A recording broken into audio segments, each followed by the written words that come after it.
All right, we should be going live in just a moment. Hello, everyone. I'm joined today with James Desborough. How are you doing? All right. It's Desborough, is how it's Desborough. pronounced. Oh, I'm Yeah, sorry. Desborough, like a borough of New York, right? Right. Sorry, Okay, James, but but hey. everyone knows me as Grim. So Yeah, we've actually talked back in the old days, I believe, a little bit. And you, of course, wrote Inside GamerGate, and you were involved with the currently in develop, well, finished but unpublished currently, Airplay documentary. So yeah, you've dedicated some um, time to this. yeah, yeah. With the book, I felt it was important to have a sort of historical account from inside the movement, especially considering how biased all the other media was and how Wikipedia was still is absolutely pathetic on Gamergate. I tried to be as even-handed as possible. I haven't got that much involvement in the film, the documentary. It uses the audiobook version of my book as part of the framing device of the documentary, along with AirPlay. So yeah, I'm not directly involved, but I'm supportive and allow them to use my work. Speaking of audiobook versions, I regrettably have not yet made one. I planned on it at the time, but other stuff came up in real life and I never got around to it. Yeah, it's tough, especially because you spot all the extra errors that you thought you'd gotten rid of Yeah, when it actually comes to reading it live. So, yeah, this but is it's worth true. doing. All right. Well, hey, actually, before we jump in too much, do you want to? You said you think it was important for historical reasons. What made this such an important thing to you? This Gamergate book. Uh, the ways in which it was a rerun of previous moral panics that I had lived through. So, the Satanic Panic, and particularly with regards to tabletop role playing games, and the Video Nasty Panic here in the UK, kind of prosecuted in part by Mary Whitehouse and other famous censorious figures. So on the one hand, you can draw a line through from Frederick Wortham through Pat Pulling through Jack Thompson all the way through to Gamergate. And I felt that was an important thing to note, to place it in its historical context. And Was then I was also extremely aware that our story wasn't going to be recorded fairly or accurately, if at all. So I felt it was important, while it was still relatively fresh in my mind, to get as much down as I could, with citations, trying to be as even-handed as possible, but representing the movement as I had experienced it from inside it. it's that's the same reason I wrote my book. That I didn't think that we were ever going to. Well, someone had to represent the truth and what really happened. And I tried to be fair-minded too. Like I think my book has a pro Gamergate bias slightly maybe. Um, just because I wrote it, but I'm very upfront about that. And I did run it by an anti-Gamergate person, and I did include a lot um, of commentary, like not just taken out of context, of course not, absolutely, but like absolutely like multiple paragraphs or long things from anti-Gamergate people, to try and like balance it out. Be like, hey, look, here's what they were, not just like dumb arguments. I mean, like really good arguments that people made. Like I believe I quote Hannah Zamora actually in the book. It's really important to me. But it's interesting you talk about the moral panic framing because that's sort of how I saw it, part of it, a lot of it at the time. But nobody talks about that framing too much anymore. Now, all people want to talk about is like, oh, well, GamerGaters just hated women. Yeah, which wasn't really true at all ever of Gamergate. I mean, maybe the kind of stuff that was going on directly preceding it. But I mean that is a big part of the moral panic and has continued to be a moral panic. I think it's still going in various forms. So we went from comics will turn kids into juvenile delinquents to D&D will make kids kill themselves to heavy metal will turn your child into a magic wielding Satanist to violent video games and murder simulators, and then video games will turn your kid into Andrew Tate. It's just it's all absurd. It's the same argument with different set dressing throughout the ages, and that's how I saw it from the get go. Well, I don't want to jump too much into being critical, but wouldn't some people on the other side of this debate say that, hey, look, what really happened was that some people thought that they should bring an academic feminist critique into gaming, and a lot of gamers weren't happy with this. They thought that that this was wrong. They weren't familiar with these kind of arguments. They never heard about cultivation theory before or critical theory, and they didn't know how to handle all this. So some of them engaged in harassment. Others just made really stupid arguments on the internet because they didn't really know what they were talking about. And there wasn't really an attempt to censor people. It was really just an attempt to say, hey, look, here's our critical analysis of this work from a feminist perspective. And they couldn't really handle that. So the gamers just freaked out. Right. So, oh god, there's a lot I could spin off from that. Firstly, I think those approaches to media criticism are bollocks. Um, if you go into anything with a bias, whether it be a feminist bias or a masculinist bias or a Christian bias or whatever, if you go looking for something, you're going to find it. It's a form of pareidolia. It's like the number 23 or whatever. If you become sensitized to something, you're going to see it. And it's not very academic, I don't think, to completely and unquestioningly embrace bias and to commit to death of the author to the extent that they do. And it was obvious to anyone who was involved in games that the majority of this criticism was ill-informed.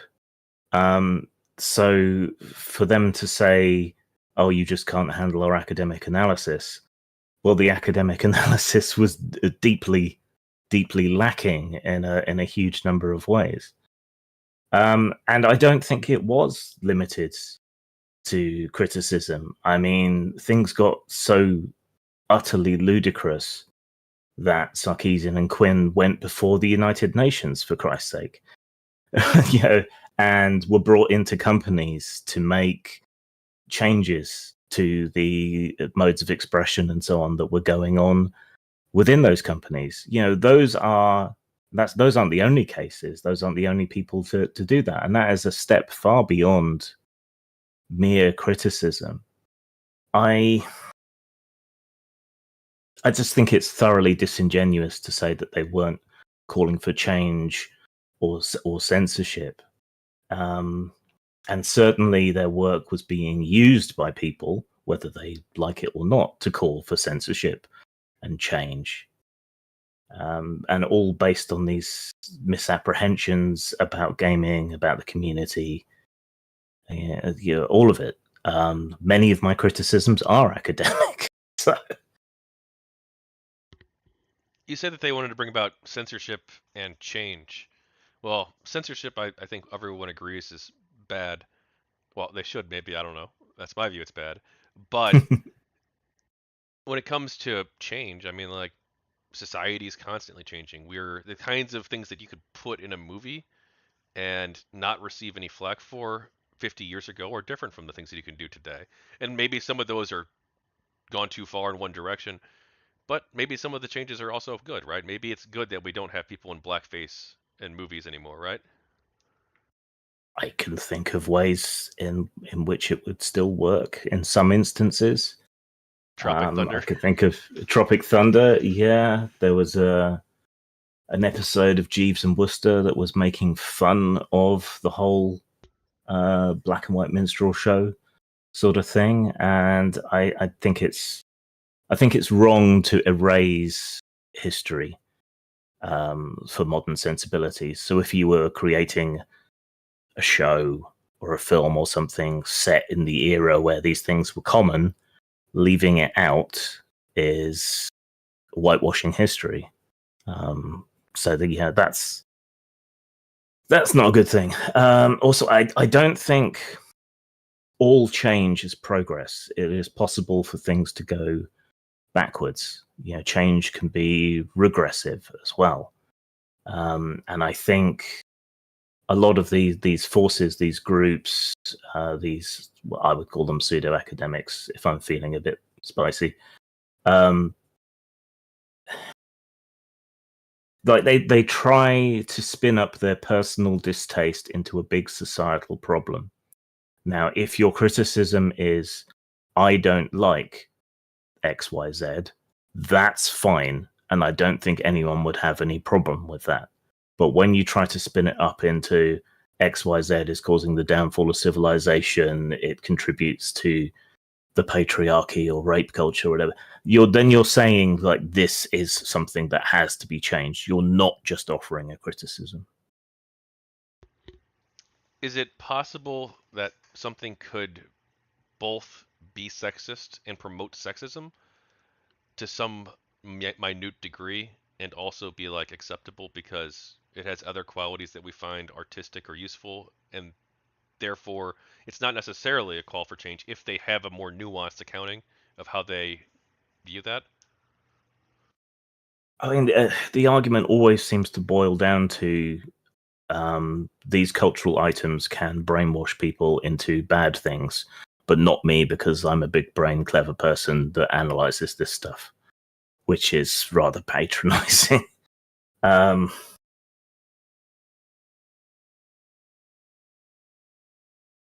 Hey, we yeah, could. so it does always overextend. So I've lost my train of thought. Can you repeat that last question?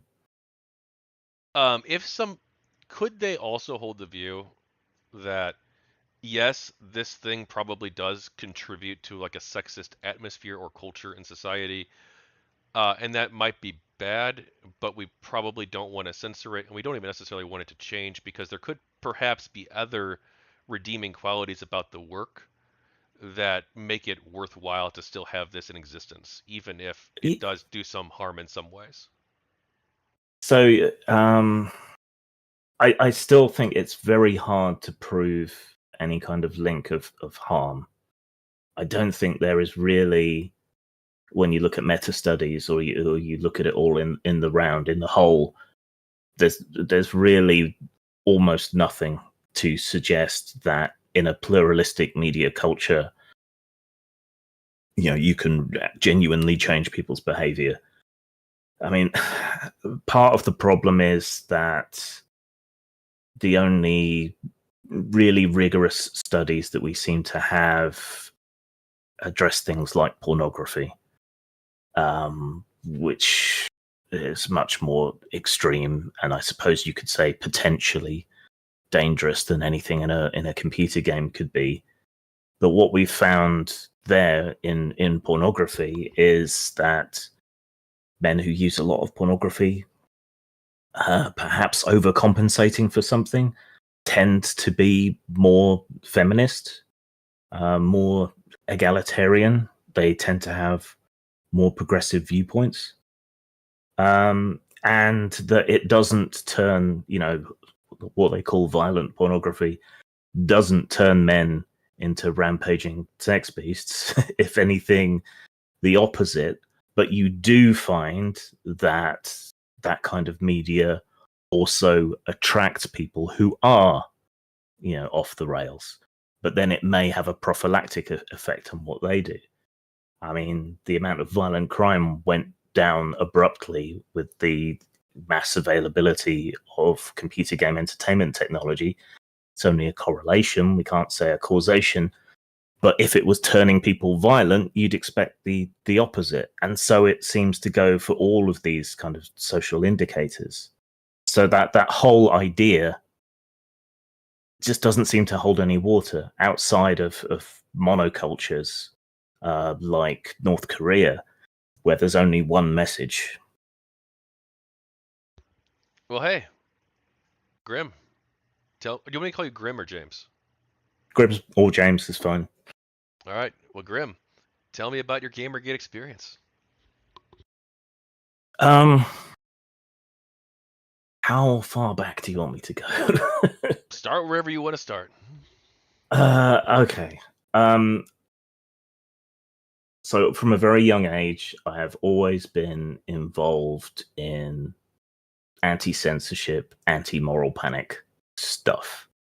So I'm a tabletop gamer first and foremost. I've been playing role-playing games since I was 7 or 8 years old. Lived through the satanic panic. Lived through the video nasty panic. Lived through the vampire panic. And it's the same thing over and over again. And that's what really, part of what really piqued my interest about Gamergate is almost immediately it seemed to me that this was yet another moral panic. And so I wanted to be involved and I wanted to know what was going on. Plus, I had been diagnosed with depression, clinical depression, in 2007. And I had actually been using Zoe Quinn's Depression Quest game to try and show some people in my family and friendship circle some element of what it was like to suffer with that. So I had even financially supported her when she was mugged and had been a bit of a booster for the game. I'm not sure game's the right term for it, but using it as a way to explain to people, what it was like. And then everything blew up around her, and so I was curious because this was someone who I had backed and someone whose work I had spread around, and if they turned out to be a horrible person, I wanted to know.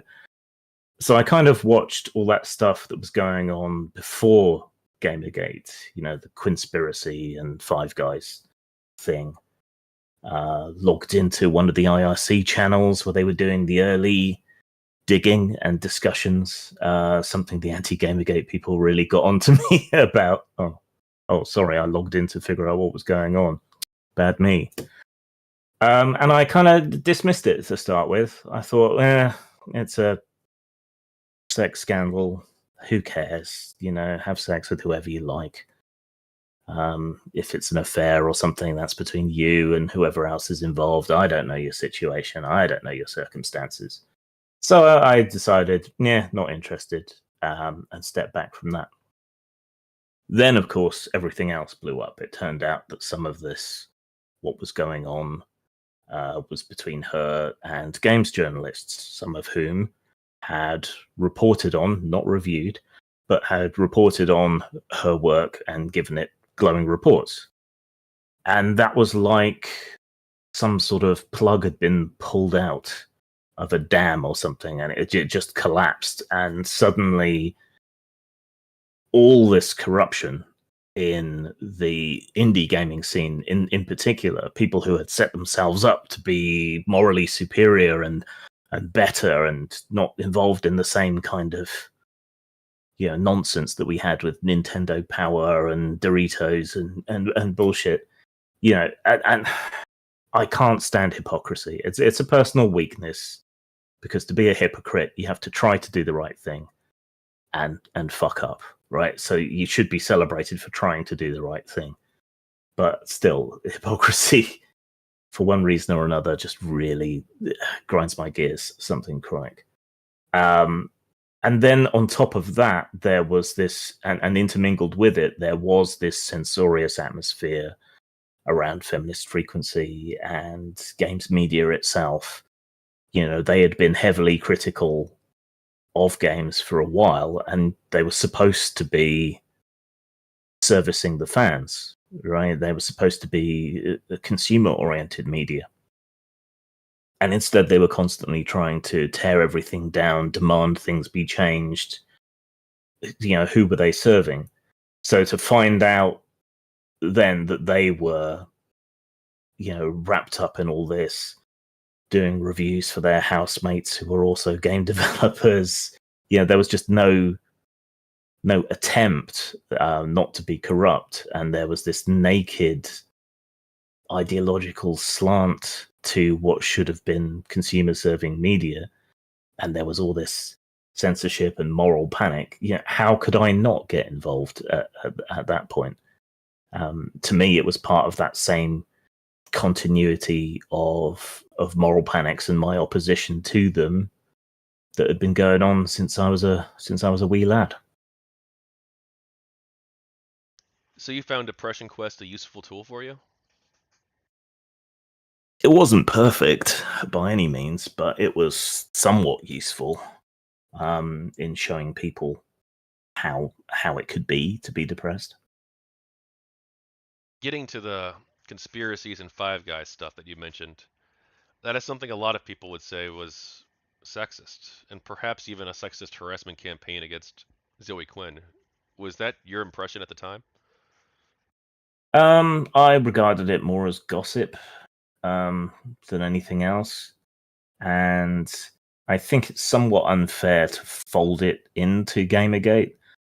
I think Gamergate was a separate thing that emerged from that scandal, rather than being a direct continuation from it.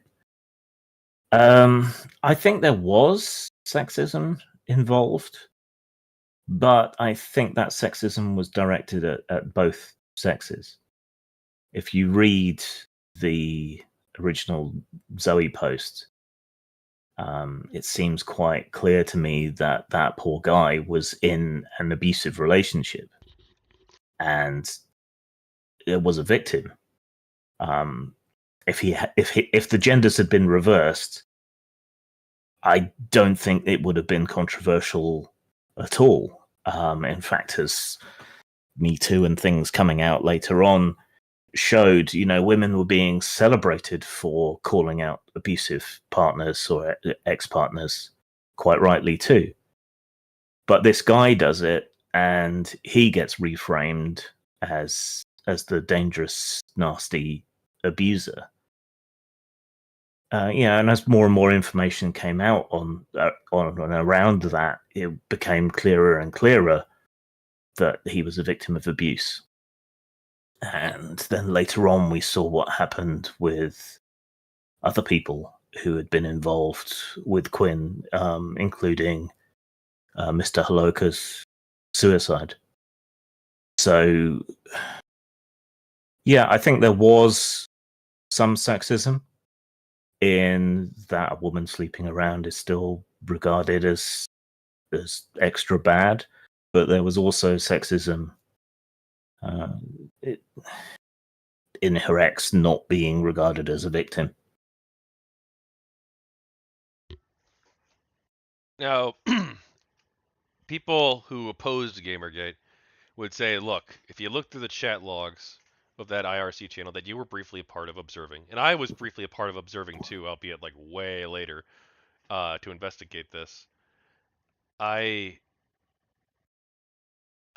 would say that look, some of the people in here did seem like they wanted to basically just fuck with Zoe Quinn for no reason.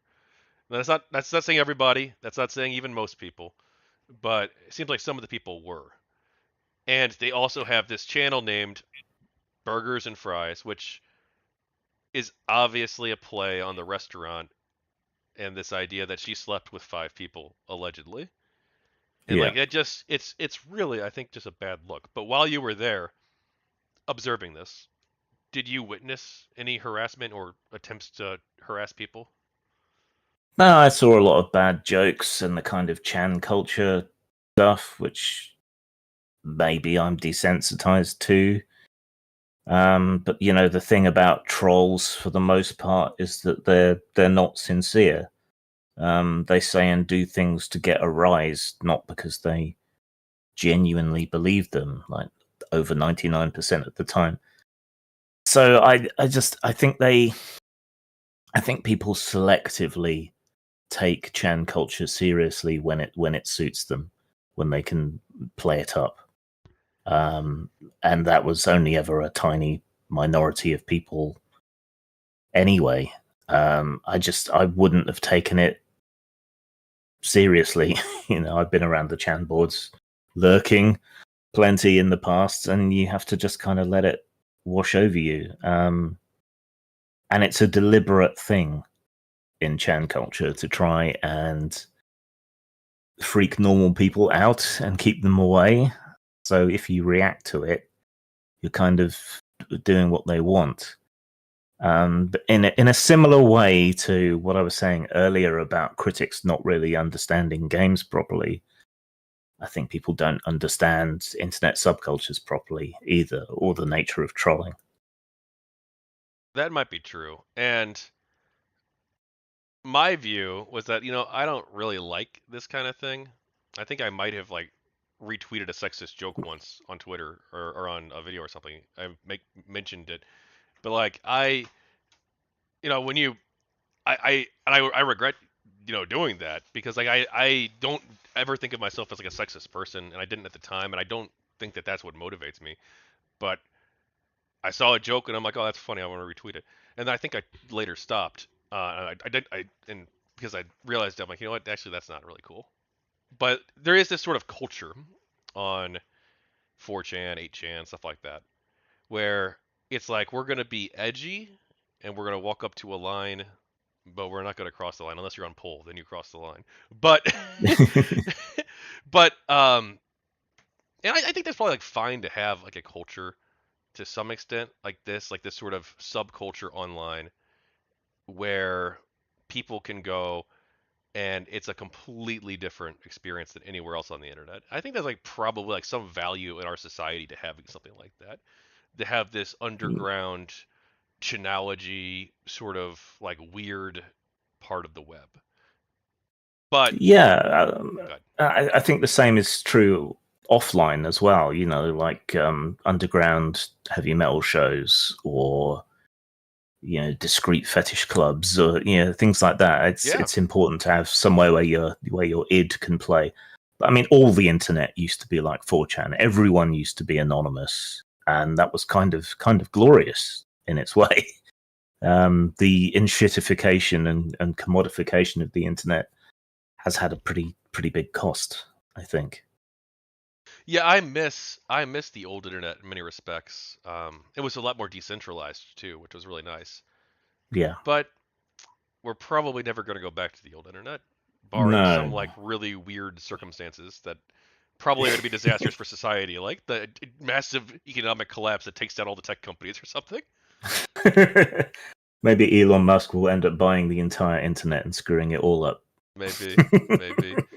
But there was a lot of good about the old internet and these weird subcultures, but there was also bad, right? There was in some communities like Poll, for instance, right? Like some genuinely like racist stuff. And Yeah. there were people who were like, you know what? I'm gonna fuck with you and dox you and like, well, I guess that still happens, but now it's like mainstream, like people do it. So that never really went away, I guess.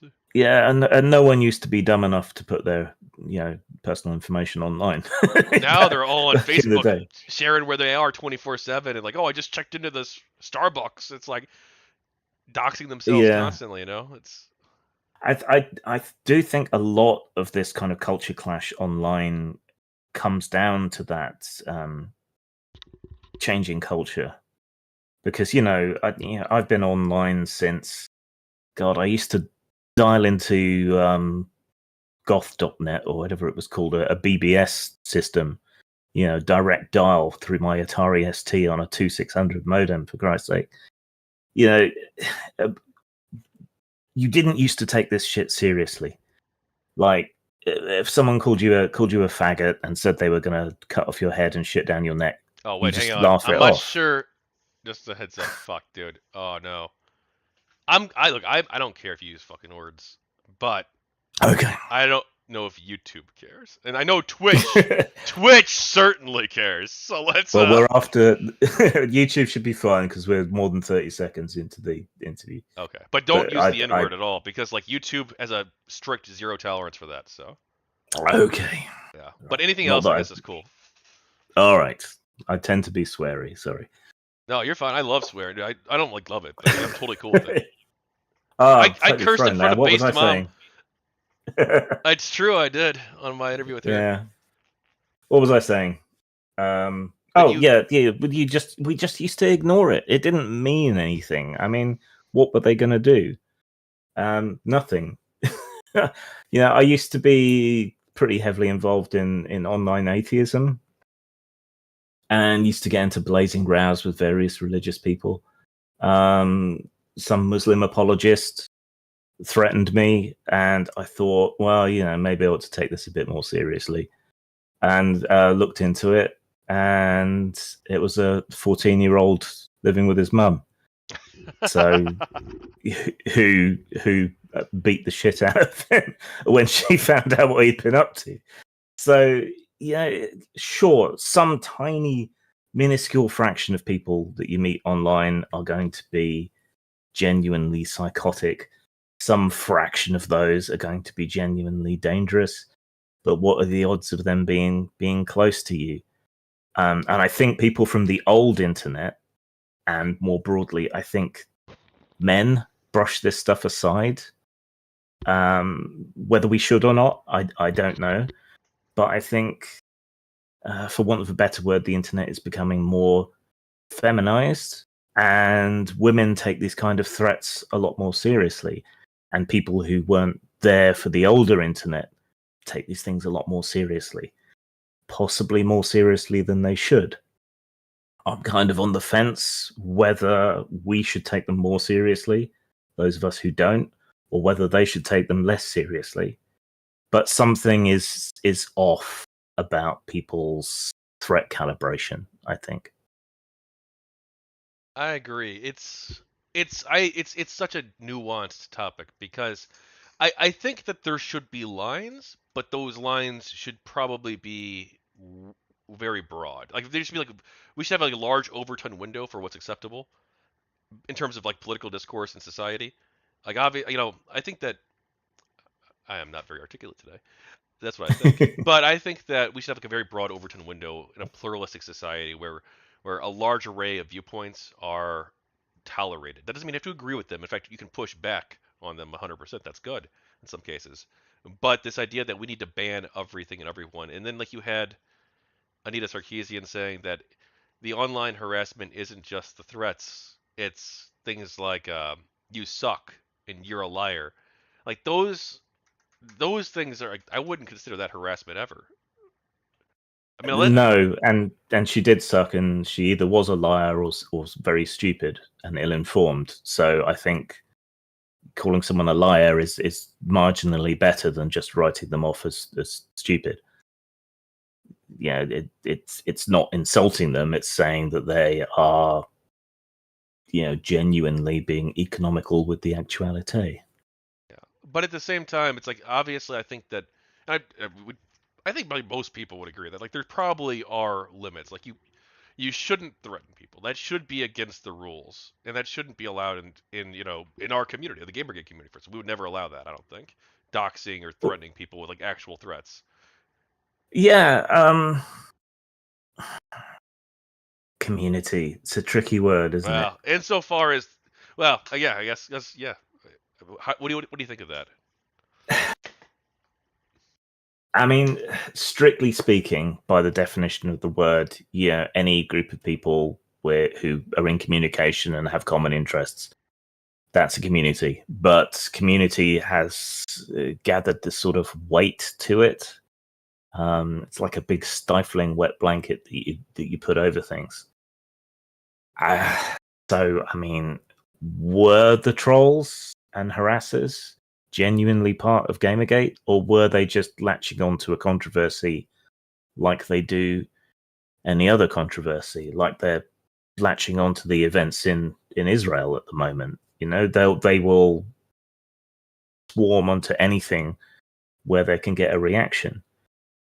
Or was Gamergate really the people who were arguing, for ethics and were fairly open about who they were and were consistently arguing these things and were trying to prevent harassment?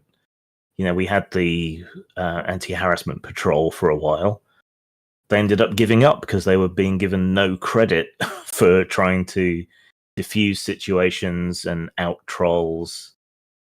There was that terrible harassment that Sarkeesian was actually getting that turned out to be from a journalist in Brazil, I think, Celebriando, who Gamergate outed and never got any credit for. So, if you can't win, why try? Ended up being the thing. But who defines what Gamergate was? Yeah. Who were the members, who weren't? It's an amorphous blob.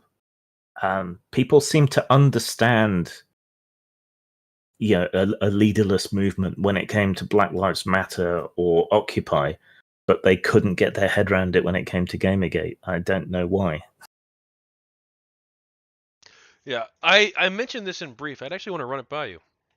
We talk about the old internet Mm-hmm. and the new one, but I went through somehow like tons and tons and tons and tons of the old stuff that I did during the Gamergate days, and like a lot of it was good work, and some of it was just really stupid arguments I made. But I feel like I learned and got better over time. And like I found one instance where I did not send, but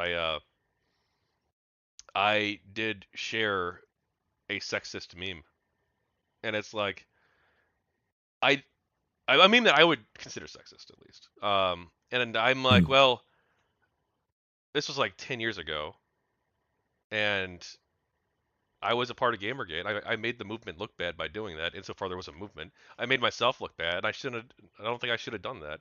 And like it was like I don't think this one incident undermines all of the good work that I did. And it wasn't even like that bad either. It was like just like a moderately like kind of like that's not great kind of thing. Yeah. But like does this one in picture that I shared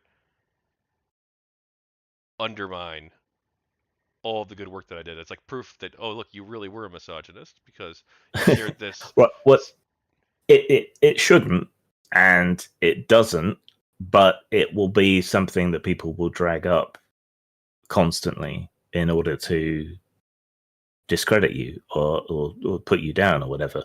And I mean, sometimes awful jokes are just funny. yeah. Right? It doesn't mean we condone the viewpoints that are being expressed within them, whether it be racist or sexist or whatever else. Jokes often rely on that shock value. Yeah, and it was like a shocky kind of edgy thing, but like it's still I shouldn't have done it. I don't think that doesn't represent like who I was then or who I am now. Yeah. I So just there's thought that like, Mel oh, this is fucking Brooks. hilarious. That's what I just like. It's stupid, but there's it's that funny. Like that sort of thing. there's that Mel Brooks line. Tragedy is when I prick my finger. Comedy is when you fall through an open manhole cover and die. To kind of illustrate the difference. Something small happening to me is a disaster, but something catastrophic happening to you might be funny. And I think a lot of humor depends on that. All right, so do you consider yourself a gamer, and what does that mean to you? Primarily a tabletop gamer, but I do spend a lot of time playing computer games. Not so much the online side. I don't like playing with assholes. I tend to keep to myself for the most part. So more of a solitary gamer. But yeah, I mean, I was describing myself as a gamer when it was just tabletop games. We were all describing ourselves as gamers. was a little bit resentful when computer games kind of took over took over the name. But yeah, I've always been steeped in games. I think a lot about games. I create games, mostly tabletop, but have consulted or done bits of work on computer games. Sadly, most of those haven't ended up being published. But so yeah, what does it mean to me?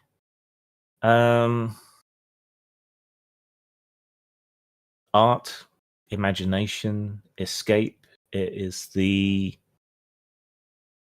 quintessential modern art form, I think. Yeah, that's interesting. It's also, I too consider games to be art, and that's why I was so opposed to the censorship of them and this moral panic that you talk about. And it's a little bit odd because as we consider games art, so do some of the people on the other side, the more anti-Gamergate side or social justice warrior side or whatever kind of language you want to use. But if you listen to the way they talk about it, they're like video games are art, therefore we have to develop more advanced critiques of them than just product reviews of is this a good game or not. That was an argument you would see some people make on the anti-Gamergate side. Yeah, I I don't think that's a coherent argument because real art, high art, is protected culturally from censorship and from criticism. What it's not protected from is analysis, most of which is complete bollocks. I did study art for a while. My art tutor always used to say, art is 10% talent and 90% bullshitting. And I think he was right. It's mostly about marketing. It's the name and the mystique that you can put around high art. Games are what people might look down on snootily and describe as low art. When I say something is art, I also regard commercial art as art, advertising, cereal boxes. I think it's all important in its way. But I do think they're being inconsistent. If they want to admit and accept that games are art, then they have to back off from trying to control and censor artists. And they need to limit themselves to analysis rather than trying to get art banned. I remember going to see some statues in one of the London museums. I was quite young, it's a bit hazy. But I remember one of the party going round was this American tourist woman, and she was scandalized by the fact that the statues were naked. She'd willingly gone to this exhibition to go and see these particular sculptures that weren't dressed, and then was scandalized that they were naked and wanted them to be covered up. And that is what they sound like to me. You want to say it's art, but you don't want to interact with it on the same terms that you interact with art. And that seems dishonest to me. Do you think the term gamer is gendered? Or is it to you, I guess, at least? I don't think it's necessarily gendered, but for whatever reason you want to pin it on, games of most descriptions are still primarily a male audience. So I think there's an implicit gendering to it rather than an explicit gendering to it. I think that has changed a lot in that gaming has become more acceptable, but I would be very surprised if it ever became 50-50. genetics aren't destiny, but I do think there are some fairly fundamental differences hormonally and otherwise between the sexes. Different but equal, I would say. But for whatever reason, whether it be cultural or otherwise, there does seem to be a split in interest. I should probably save you for a second. Different. You're British. Yes. Different but equal has a very different connotation in the United States because that was a I that was a deliberately didn't say separate but equal. okay, I cool. was deliberately not saying that. Okay, cool. Well, like, okay, so say I'm stood next to another guy and he's taller than me, right? So he can reach the top shelf. He'd probably do better at basketball, whatever else. He's different to me, but we're of equal value as human beings. So do you think that the reason we don't see, exact 50-50 for people who play Halo, for instance, is probably because like women are more interested on average in games that aren't as violent as Halo? I think there tends to be more obsessive interest in escapism amongst men, particularly sort of public displays of escapism. I think that's why erotica is more popular amongst women than it is men, because it's easier to hide. You can slip your book inside something else, or people won't necessarily know what you're reading. I think there's a degree of shame that I would say is genuinely sexist. That's maybe part of it. I don't really know why the difference is there, but I do acknowledge that there is a difference for whatever reason. I'm just not entirely convinced that it's just nature or just nurture.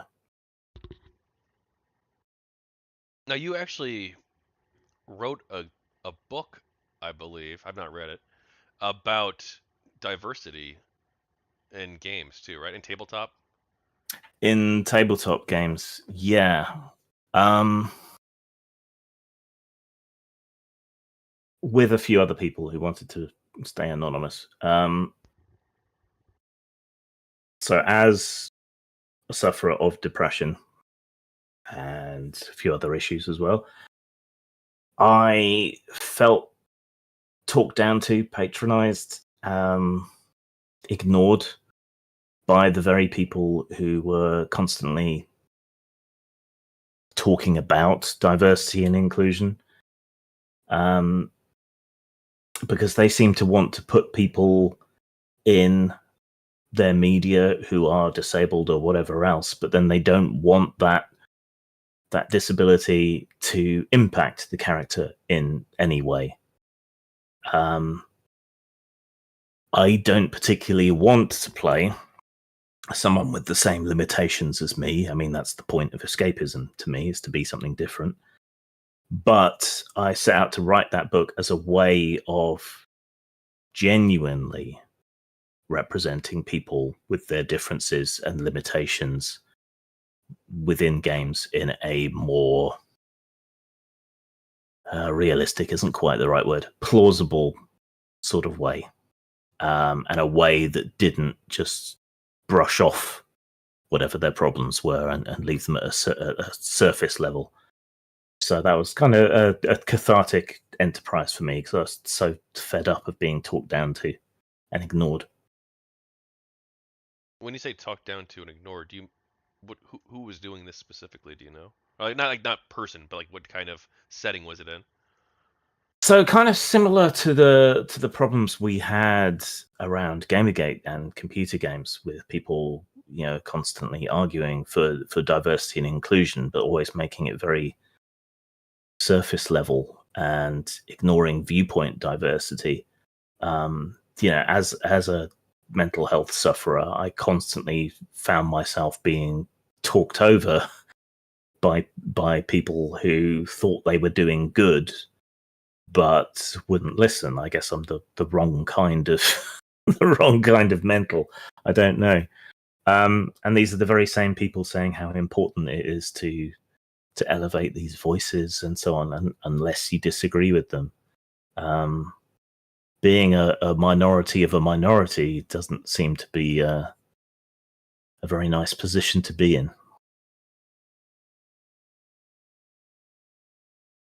So you're big in the role play world. You make role playing games, and Uh, part of I, I I used to be bigger. Gamergate kind of torpedoed my career for a while.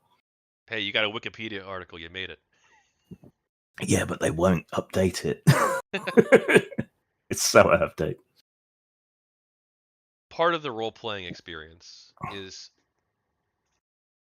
being in someone else's shoes, taking on their experiences, their personality, their motives and objectives and agendas, and making those your own for a time in this sort Hmm. of pretend way, living someone else's experiences, fictional character, generally.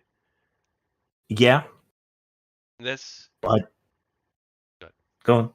I was just gonna say this is obviously a very different way of being. I guess video games kind of have the same kind of character too, because in many cases you are playing this fictional character, operating in this fictional world with sometimes other players, but sometimes also like NPCs depending on the game, and you have to play this other role, and that's something very unique about the artistic form of tabletop or the artistic form of video games that we don't see in other medium. This interactive element and this role playing element. Yeah, the interactive elements certainly. When it comes to video games, they can't yet do what a tabletop games master can do, and you can't get as immersed into your role because you're always limited to the choices that are programmed into the computer. Um, so you can't role play exactly how you want to. So I think with some video games, the older Fallouts, perhaps, they kept things as broad as possible, and that's probably the closest you can get to the tabletop experience on the computer. But I remember during Gamergate, a study came out that said that people don't identify with their avatars. They don't inhabit their avatars. It's more like you're controlling a chess piece or whatever, and maybe passively enjoying the cutscenes or whatever. But people weren't identifying with their characters, and it wasn't something that most gamers regarded as important, which I thought was very interesting, given how important we were being told that representation and so on was in computer games, and here was direct evidence to the contrary. But yeah, in tabletop games, for me, the thrill is often playing someone very different to myself. Um, a bisexual magician from the 19th century, or an evil necromancer warlord. Someone whose ideology and thoughts and reactions are completely different to my own. But I find it interesting that you bring that up because that's desperately unfashionable in the role playing scene at the moment. People seem really fixated upon self inserts, and a direct one for one representation of their idealized self in the games. And to me, that goes against the whole spirit. And one of the great things about tabletop games is it can teach you sort of radical empathy and compassion because you exercise that muscle of getting into different points of view. And you mentioned that there was a study that found that gamers don't really care about that. That's probably true for like the vast majority of them. But I think there are probably a very small minority, but a minority of people who do, I think, really take role playing seriously. Like with, for instance, like I got involved for a while with the Final Fantasy 14 role playing community, the MMO, Hmm. and these people, myself included, for a time, would like take the characters like alignment and values. People would create entire websites dedicated to their character, right? It was like a real thing. People would really create. I Mm. wasn't that dedicated, but people would make entire websites about their character and like their character's backstory and lore and like how would their character respond in this situation, and like use that to interact with other people. Now, this probably isn't most people who play that game at all. Like it's like probably like 2% of the people who play that game. But I think there Yeah. are people who. Oh, I was just going to say, I used to play an online MMO called Saga of Rhizome, and there was virtually no content in the game itself, like quest lines or anything. So if you didn't roleplay, there was nothing else to do. And that is the closest I've gotten to a proper role playing experience in an MMO. Otherwise, even joining roleplay servers, it was disappointing. I'm glad you had that experience. well, I'll be a little bit disappointing for you in a second because most of that experience for me was going to the clubbing scene in Final Fantasy 14, which I did roleplay there, and I even had an erotic roleplay experience once. But I realized very early on in that experience, this is not doing anything for me, and so I very much was like, nope, I'm good, sorry. And but the clubbing scene was really cool, and like they had parties like DJs, and they used to have this thing in the game where you can play music. Like they'll have people with musical instruments, and they can get together in a group called an ensemble, and like literally play any song they wanted. So people will be playing like 80s and 90s and 2000s like rock music in the game It's all together. starting to sound a bit Second Life to me. Yeah, it was cool though. I really did enjoy that aspect of it. Yeah. But are you familiar with multi-user dungeons? Yeah. Back in the day, my college had one on its intranet, which we would mess around with. And back in the days of dial-up, I used to direct dial into a game called Avalon. So yeah. Yeah, I recently had, well, so well, it might have been 2 years ago now. 2 years ago, or it might have been last year. I have no idea. But I played a multi-user dungeon for the first time with my friends because like I'm a bit of a weird dude. So I'm like, you know what? My friends are asking me to put together some events so we can plan some stuff out, taking into account some suggestions. Why don't we have a party where we play a multi-user dungeon? So we played this Star Wars Mud, and like none of us really like got into it at all, even remotely. But then I realized like a year later that there was a conference in real life in my city for these two specific multi-user dungeons, Gemstone and Dragon Realms. And they do Hmm. this every year. And so I'm like, you know what? Fuck it. I'm gonna go to this thing and see what it's like.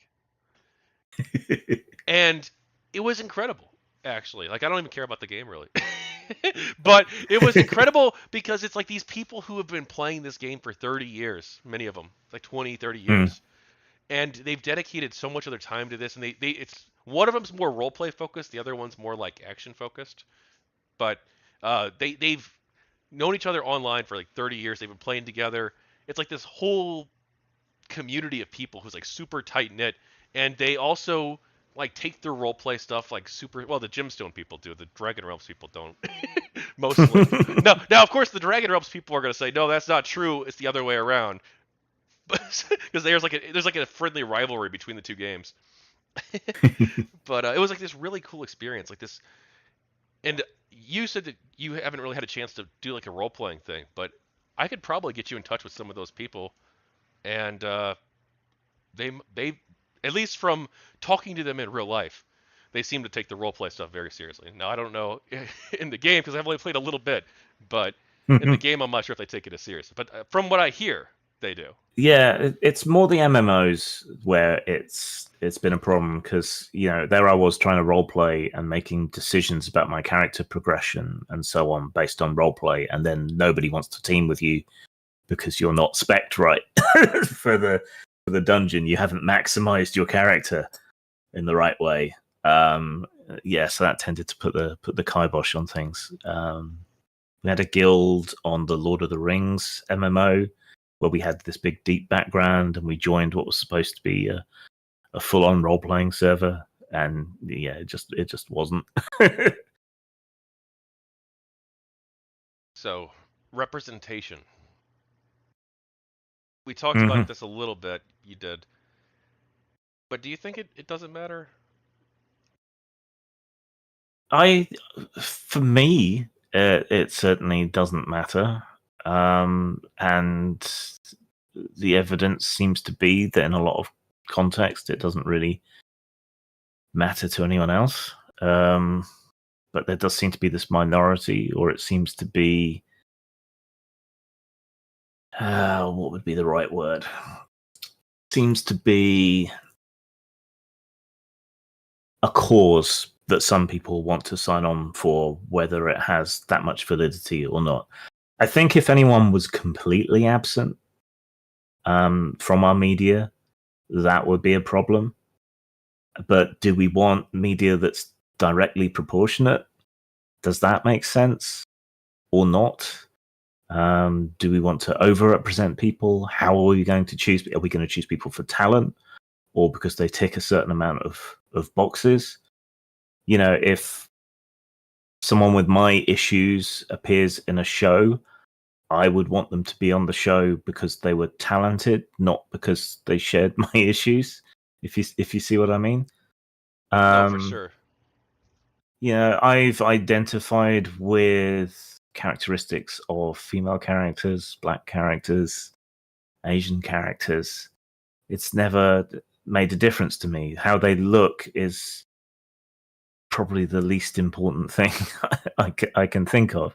It's tended to be their personality or their approach to things within the fiction that has interested me.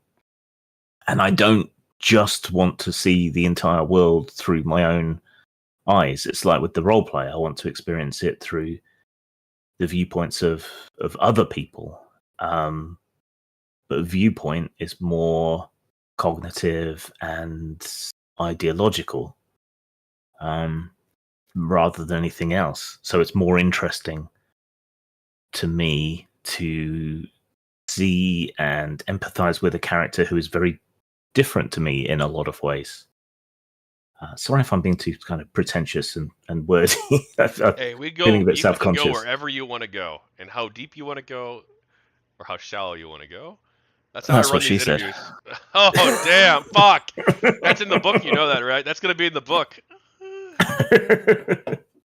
And so is my erotic roleplay experience. So Yeah, well, it's important to have a full record of everything. Absolutely, Um, absolutely.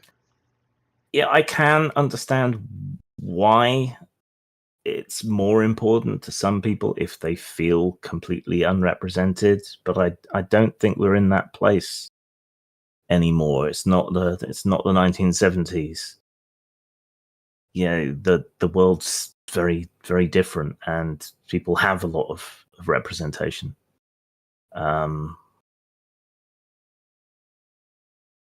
It's I would argue things were better and more equal and less fraught in the 90s, honestly.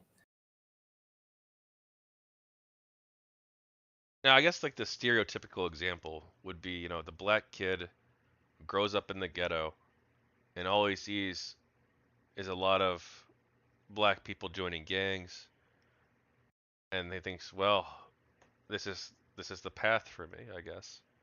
Whereas he looks and sees Obama, or he sees Dr. Ben Carson, or he sees someone else in a leadership role, or maybe even a movie, right? Maybe it's Stephen Franklin from Babylon 5 or whoever. And they're like, you know Or what? Bill Maybe Cosby. there's well, well. Sure, Bill Cosby. And they're like, this is an alternate life path I could choose. And you know what? There are people like me who could be successful in this country. Yeah, but okay, so that puts you on kind of the horns of a dilemma, doesn't it? Because if you present the professional upper middle class TV black character to that kid in the ghetto, he is not going to feel any kind of empathy or fellow feeling or common cause with that character. Yeah, it almost doesn't matter what color that character is. It's just as removed from his life experience as it would be if it was a white character. But yeah, equally, you don't want to just represent whoever as gang members. It's a bit at the risk of being pretentious again.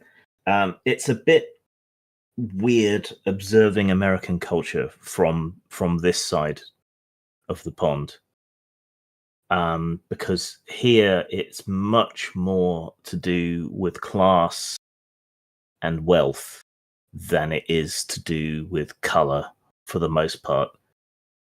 If anything, it's like Poles and Romanians who suffer more at the moment from discrimination, and they're white. They're just perceived as coming over here and taking people's jobs and all the usual bullshit.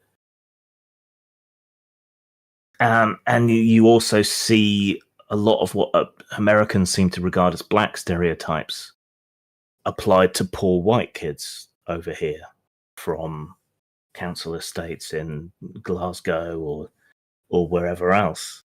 And I think personally that a lot of the racial analysis that goes on in the States is covering over what is really more of a class analysis that would be more applicable. I think it distracts people from that.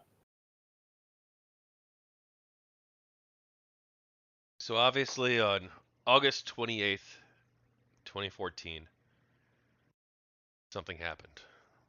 There were 10 articles that came out declaring an end to the gamer identity. Some people call these the Gamers Are Dead articles. In the following days, 9 more articles were published, mostly in the gaming press, though a couple of them were in mainstream publications. What do you think of the Gamers Are Dead articles? I think if they hadn't come out, GamerGate would have petered out. But I think the fact that those articles came out and then later it was, exposed that this was at least somewhat coordinated.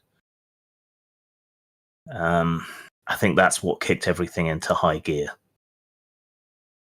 particularly with the gaming press attacking their own audiences in such an egregious and dishonest way. I think that the anger and outrage that created is what really sustained GamerGate and motivated people to knuckle down and fight and research. So I think that was a colossal mistake on the part of the people who did those articles. But I also think it kind of sealed the doom of GamerGate in a lot of ways, because it was at that point it became obvious that we were criticizing the media. They had the microphone. They were going to shout louder and longer, and they had the platform and everything to drown out anything that anybody else had to say.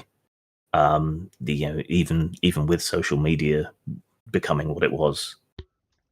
So it simultaneously kind of doomed us and ensured it was going to go on for a while. And they were outrageous. Why do you think they wrote them and published them? They felt under attack, I think, and they wanted to hit back. They wanted to take control of the narrative, which they did. I think there was a lot of defensiveness as well, maybe a little bit of guilt involved, running cover maybe here and there. But I think anyone who's attacked reacts. I mean, GamerGate was people being attacked and reacting, and those articles were the gaming press being attacked and reacting.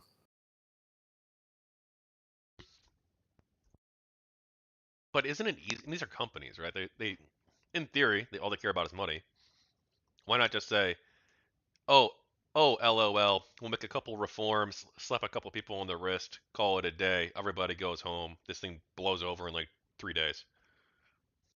Yeah, but the click economy. So it was perversely in their commercial interest to keep this going, just as it had been in their commercial interest to write all these controversial articles slagging off games and gamers even before then. Yeah, that was the commercial model. I think it's failing now, but at the time, that was very much how things ran.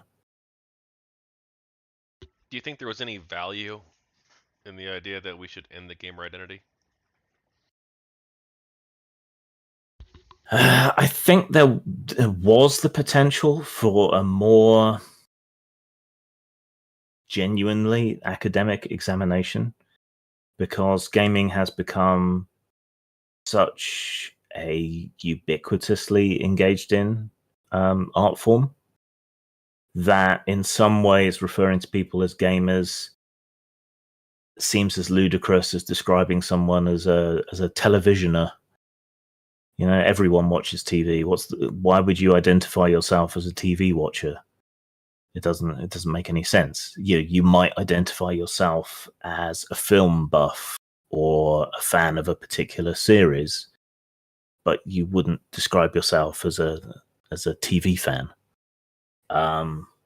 So I think you could make some sort of argument along those lines that everybody plays games now, that therefore it's not a meaningful identity anymore. At least gamer isn't.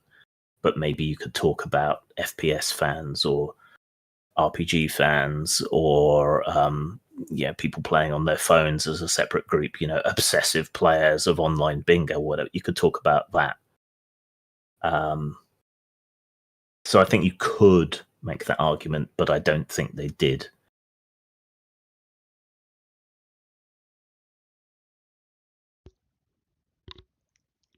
I think part of the reason that they viewed they pretty much openly say this, the gamer identity as being so negative, is because they viewed the gamer identity very negatively.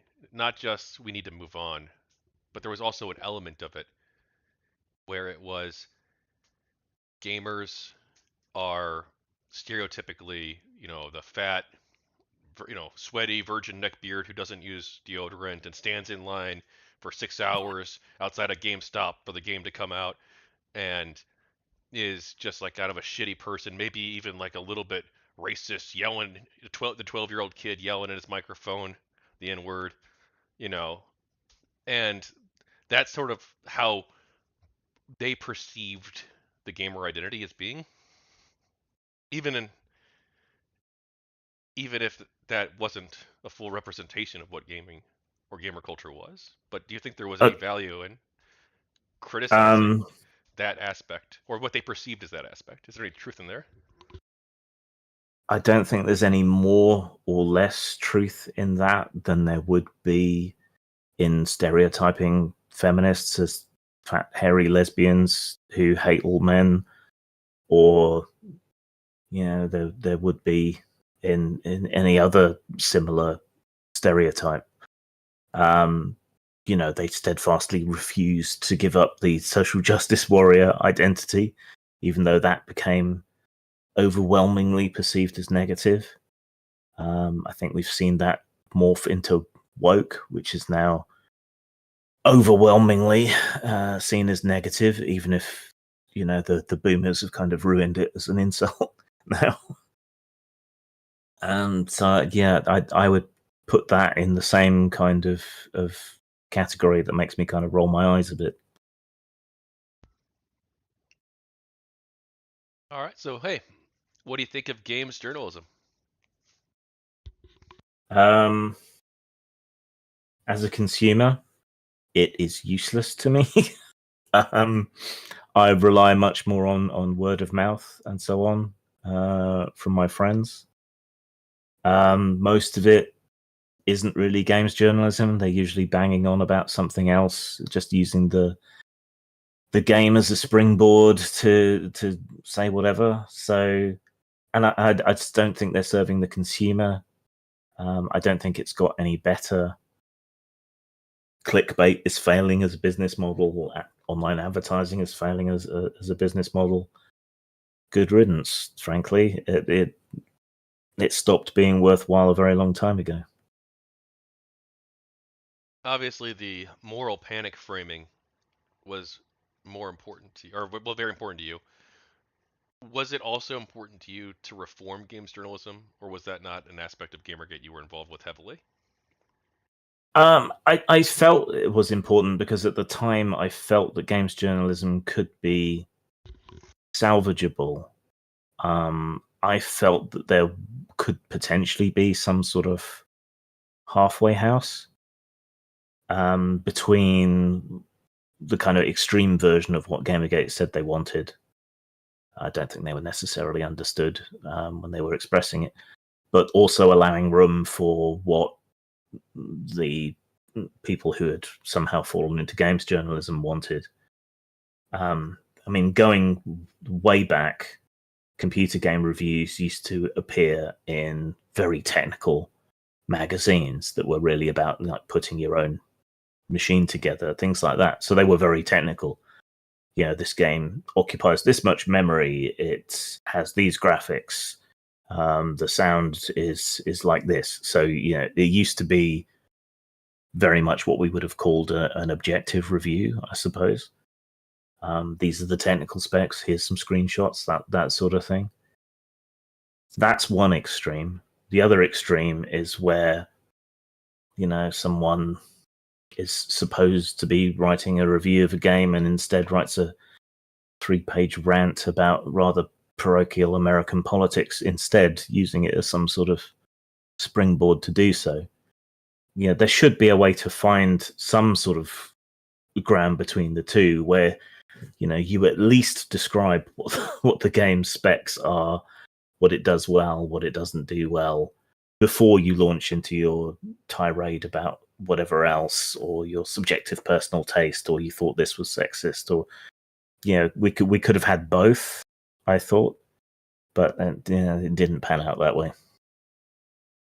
Well, how should games be reviewed in your eyes? Should it be I'm reviewing it based on what I think the developer set out to do and how well they achieved that, or how well I personally enjoyed the game, or how much I think it holds up as an artistic work? Or there's like so many different ways you could go about it. How do I you don't go? think there's any. Okay. I don't think there's any single answer, because there are aspects to it which are objective, and there are aspects to it which are subjective. I mostly review tabletop games on my channel, and what I try to do there is show what's in the book, describe what's in the book, apply my experience of game design to explain to people how I think the mechanics will play out at the table. I will talk about the cost, the amount of value you get from it.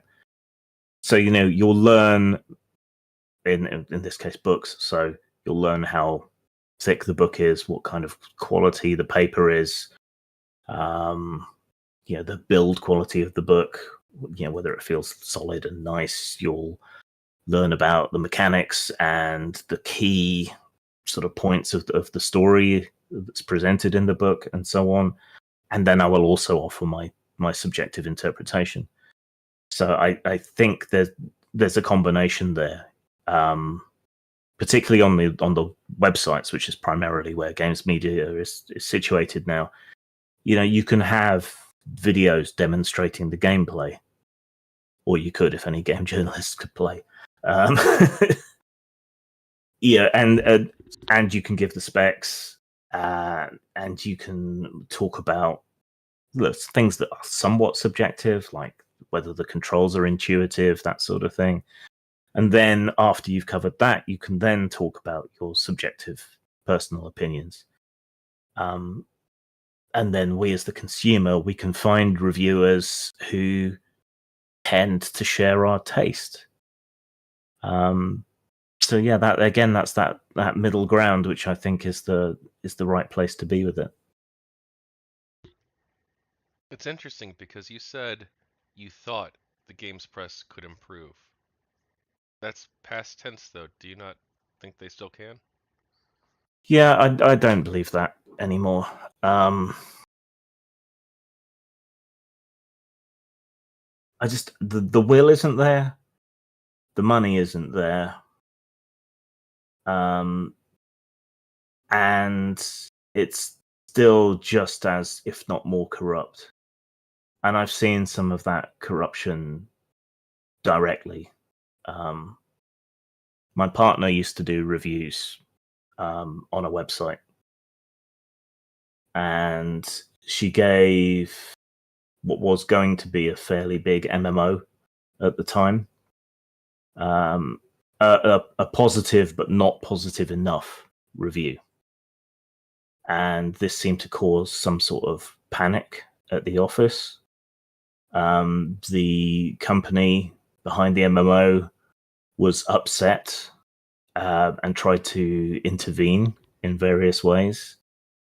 Like they invited her on to be kind of escorted around the game and shown more things about it to try and get her to improve her score.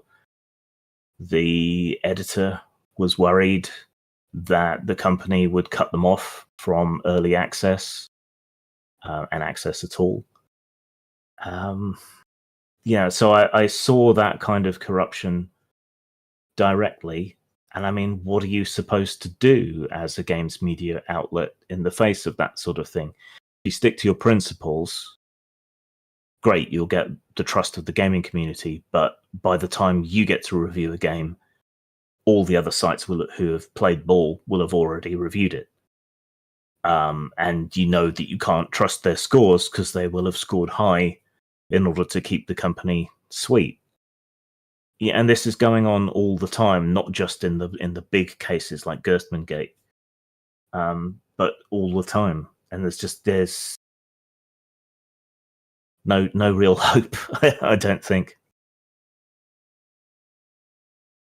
Are there any specific reforms? I know you talked a little bit about meeting in the middle, but are there any specific reforms aside from that that you think that you would have liked to have seen happen?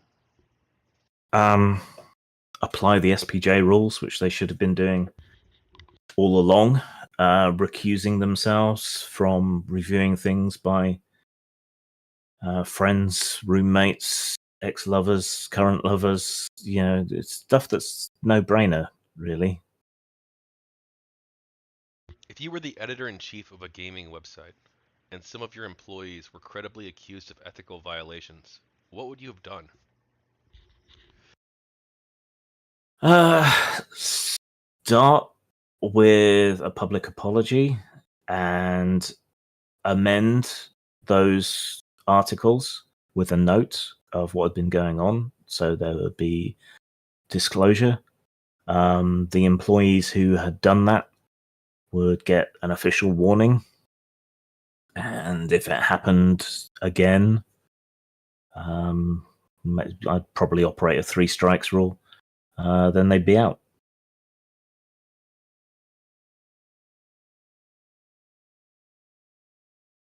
I know we've touched upon this a little bit with you mentioning the collusion, but do you have any thoughts on the Game Journal Pros list? It's not surprising that journalists talk to each other. I think professionals of any kind often have back channel communication. So there's not anything necessarily immediately sinister or wrong with that, but the disclosures that we did get from that seemed to show that there was a lot of pressure being applied to anyone who even slightly stepped out of line. So that concerned me, and yeah, there did seem to be organized collusion to create this unified front, and to run cover for people. So I don't think there's anything necessarily wrong with it in concept, but with what they were doing, I think that was wrong. In August 2015, Michael Koretsky, a regional director for the Society of Professional Journalists, hosted the SPJ Airplay conference. The idea of the conference was to have journalistic ethics experts meet with Gamergate supporters to discuss their concerns about games journalism and the way the media covered Gamergate. The second half of the conference was interrupted by bomb threats, forcing the convention center to be evacuated. Do you have any thoughts on this event? I don't think the people chosen to go were necessarily the best. Certainly, Milo stands out. I didn't like him from the off, and said so many times. It was fairly obvious he was a bit of a grifter, but he did get a couple of scoops, like the Game Journo pros. So mixed bag, I guess. I almost feel sorry for the guy now. And the people on the journalism side looked like a dog that had been shown a card trick. I don't think they understood much of anything that was being described to them, and they seemed to be almost hostile to things being contextualized. Like Christina Hoff Summers in particular, I felt she was trying to place Gamergate within a broader social context, and they didn't seem to want to listen to it. But I felt it was actually quite important to do that, in order to get the full sort of nuance and to understand the build-up to it. So that it was frustrating to watch in the first half, though they did end up agreeing that there were breaches of journalistic ethics. That should have been a much bigger and more important deal outside of that meeting and outside Gamergate than it was, I felt, but it didn't seem to land.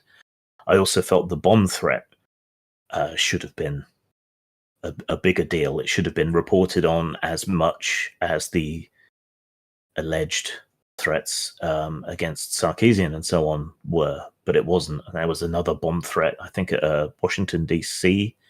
meetup as well, that was taken seriously by the police, whereas the threats against Sarkeesian and so on weren't considered credible. That one, at least I know, was considered credible. So it felt like a wasted opportunity. It was frustrating in a great many ways, but I did feel like it was validation.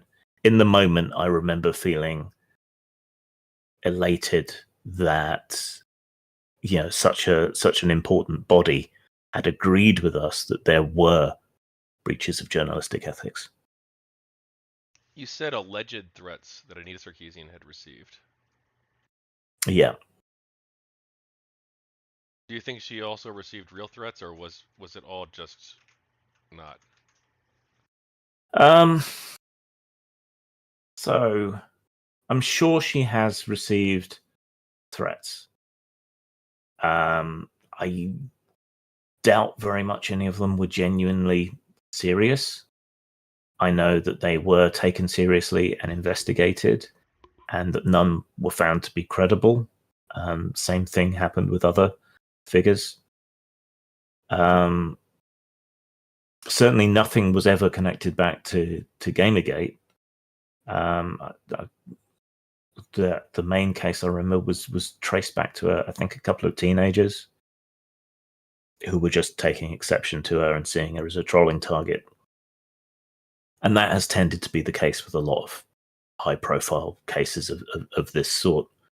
I forget her name, but the woman who wanted one of the portraits on the money over here changed had a lot of trolls attacking her and threatening her, and they just turned out to be a couple of sad sack individuals who just trolled anybody, really. And that seems to be the case the vast majority of the time. So I find it hard to take online threats seriously. Why do you think it is that the media didn't cover SPJ Airplay? Inconvenient, countervailing the narrative. The mainstream had already moved on. Not that they ever really bothered to investigate properly, other than maybe Huffington Post, if you count that as mainstream. Some people. Yeah, I think. Oh, good. Sorry, go on. Some people believe that GamerGate should have ended after SPJ Airplay. What did you think?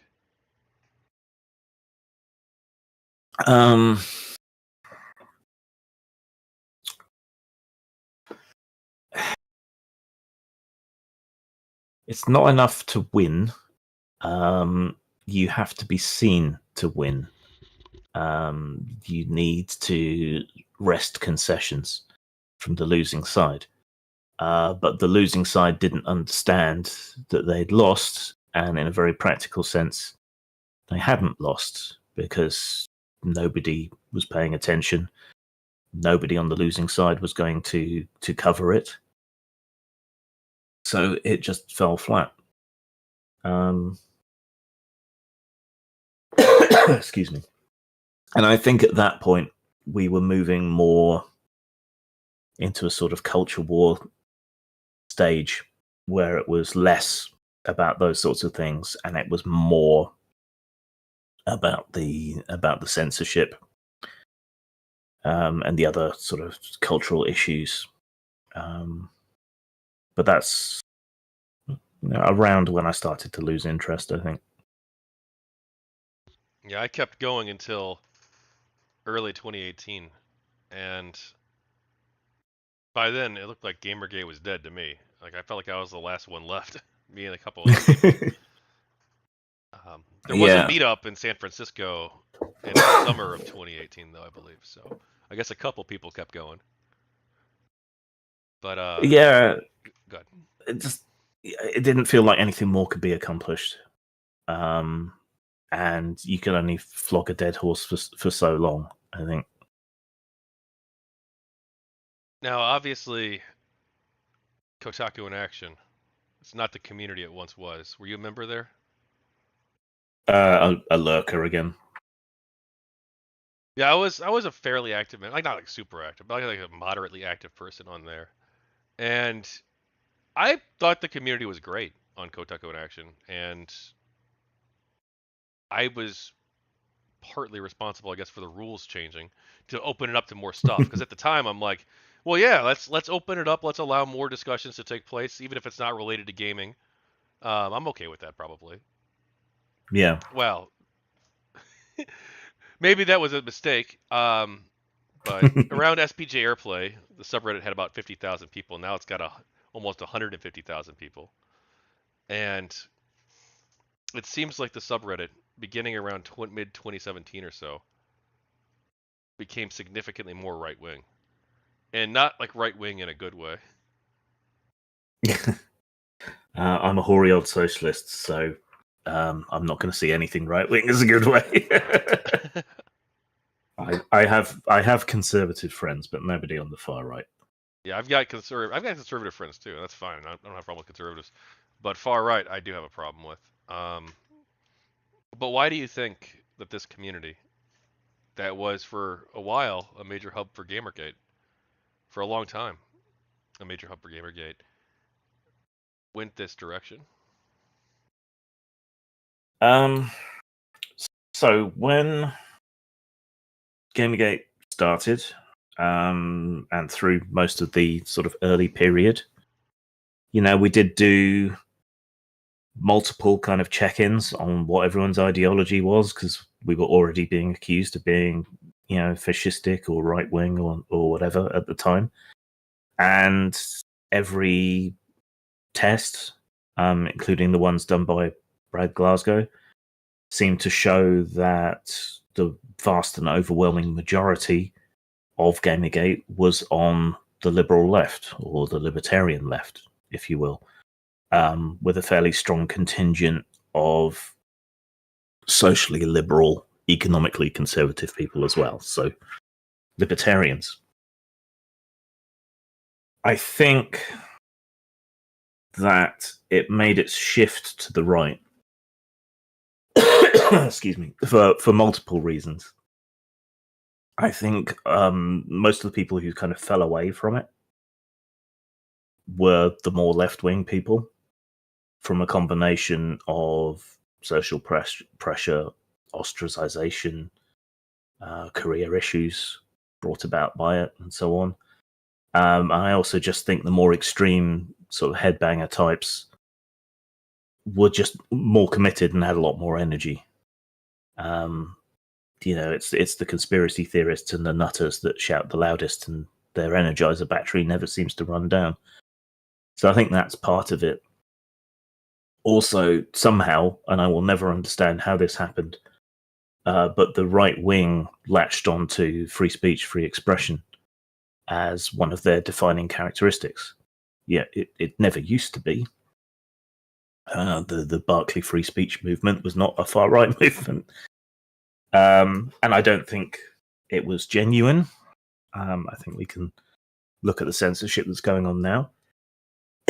Excuse me. And see that it was not a genuine sentiment in any really meaningful sense. But it was the right wing that was making the right noises. And a lot of people had been rejected and ostracized from their original left-wing circles. And the right was willing to talk to them, to recruit them, to be welcoming, and at least temporarily accepting. There's those stupid memes about, well, you insulted me, so I had to become a Nazi, or variations on that theme. That's kind of stupid and facile, but there's something genuine beneath it. If you are being cut out and rejected by one group of people, and another group of people is accepting you and talking to you, and you find yourself hanging out more and more in those circles, it's only natural to kind of drift in that direction a bit. So I think it's all of those things working together. Some people have claimed that Gamergate caused Trump, and or there was an alt-right pipeline where these people were mad about games journalists, they were mad about the social justice moral panic or whatever, and then they became like far-right Nazis, or they caused Brexit since you're British. Yeah, that never made sense to me. The Brexit thing. I was very disappointed in Sargon. I still am very disappointed in Sargon. I mean, as we just covered, I think that's a very simplistic and kind of childish interpretation of what is a real social phenomenon. When someone gets locked into an echo chamber, we know this from studying terrorism. The people within that echo chamber reinforce each other's beliefs and slowly become more extreme. Usually people shut themselves into their own echo chambers. But what happened around Gamergate, I think, is that people were forcibly shoved into echo chambers, or echo prisons, if you will, which is why I've always been fairly strongly against blocking people, because I like to have my viewpoints challenged, and I like to poke holes in other people's bubbles, and I think it's important to cross-pollinate ideas and have the arguments, but many people find it exhausting. I do think for a lot of people,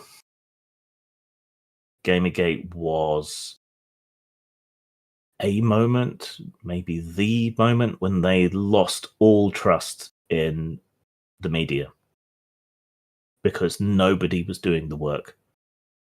Do you know what the Gelman amnesia effect is?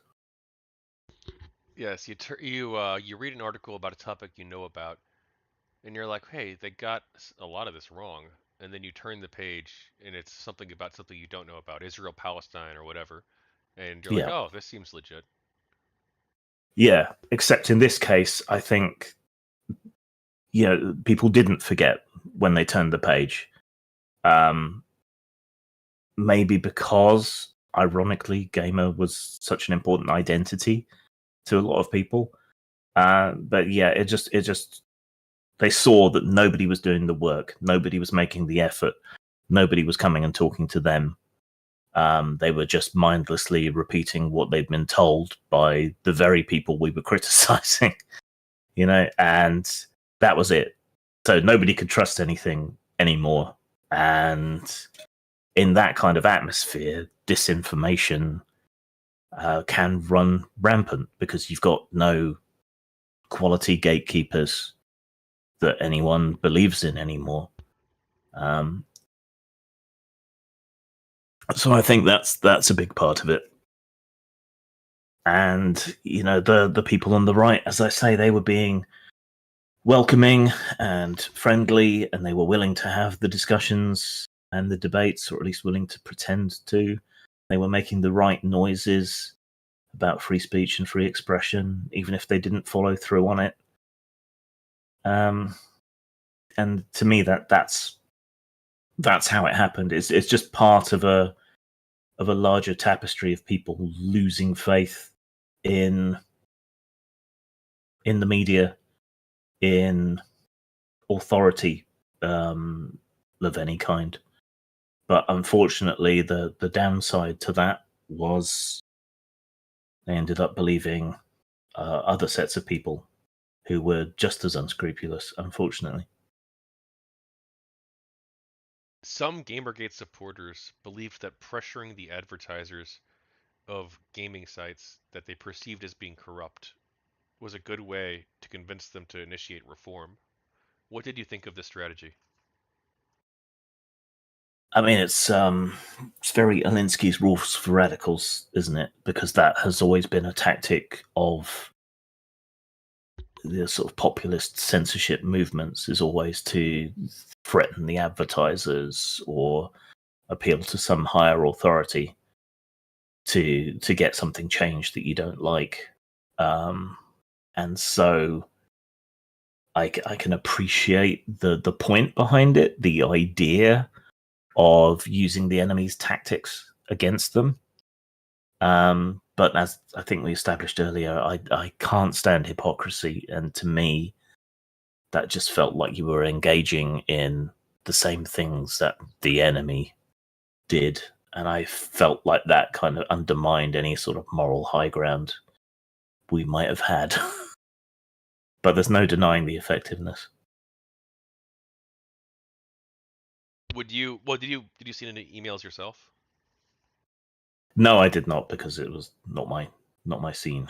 I spoke out a couple of times against the idea for the reasons I've outlined, but ultimately, I didn't think I had any control over anybody else. So yeah, that was it. Some political, I think we're going to have a juicy one here. Some political activists believed that using social media campaigns to demand artists change artistic elements of their work was a good thing. What did you think of this tactic? Um, no, I'm pretty hardline on that one. I think artists should be free to express themselves freely. I mean, there are different contexts. Like if you take a commercial commission or something, then obviously you need to please your customer. But that kind of social pressure, it to me is just another form of censorship. And the ACLU agrees with me for whatever that's worth. Where do you draw the line, though, between criticism and censorship? Kind of as we said earlier, really. I would instead say, instead of criticism, I would say analysis. Analysis is fine, and you can even indulge in your subjective analysis. I don't like this because of XYZ. But the moment you start calling for something to change, or you try to spin some big societal issue out of it, it's like, oh, well, I don't like games that involve violence against women, for example. Okay, fair. That's fair enough as your subjective personal choice. But when you start saying, okay, I don't like these games that have violence against women, and I think it contributes to violence against women in real life, and blah and blah and blah, then you're stepping beyond analysis or criticism, and you're making demands for change on a decidedly spurious basis. Well, do you think that games can't have an impact on the culture people live in? Not a meaningful one at a societal level. Because we live in a pluralistic media ecosystem where there are many different messages, cross purposes, and so on. If all media thumped home the exact same message over and over again, which you don't find outside of controlled societies, then sure. And maybe you can tip the scales here and there a little bit. But I don't, despite being someone who produces media, I just don't think it's that powerful in and of itself. I'm gonna go hard. So, Go for it. do you think that there's no such thing as a book or a movie or a video game that can have a negative impact on the world? I would personally draw the line at the harm principle. So I think the only time in which you are justified in censoring or controlling things is when you can demonstrably prove directly that they cause harm. So things like a direct call for violence, for example, or arguably vaccine disinformation, these sorts of things, they're going to lead to people being harmed. And by harm, I mean, physical threat to life and limb, not offended sensibilities. So that's where I draw the line. You said you're an atheist. What about the Bible or the Yep. Quran? Well, I sadly, I don't think banning them has been historically very productive. So unfortunately, getting rid of them wouldn't do any good. And I think there's enough distance and room for interpretation in them that you can have more peaceful interpretations of them. If I could wave a magic wand and do away with religion, I probably would. But that's a godlike hypothetical, which just isn't going to happen. So as it is, there's good and bad, and repression doesn't work. So we're kind of stuck with it. But have these books, in some ways, harmed the world, harmed human society? We're probably less developed technologically and civilizationally than we could be by about 100 years or so because of them. But they have inspired people to be more charitable in some cases. I just think we can do it without the religion.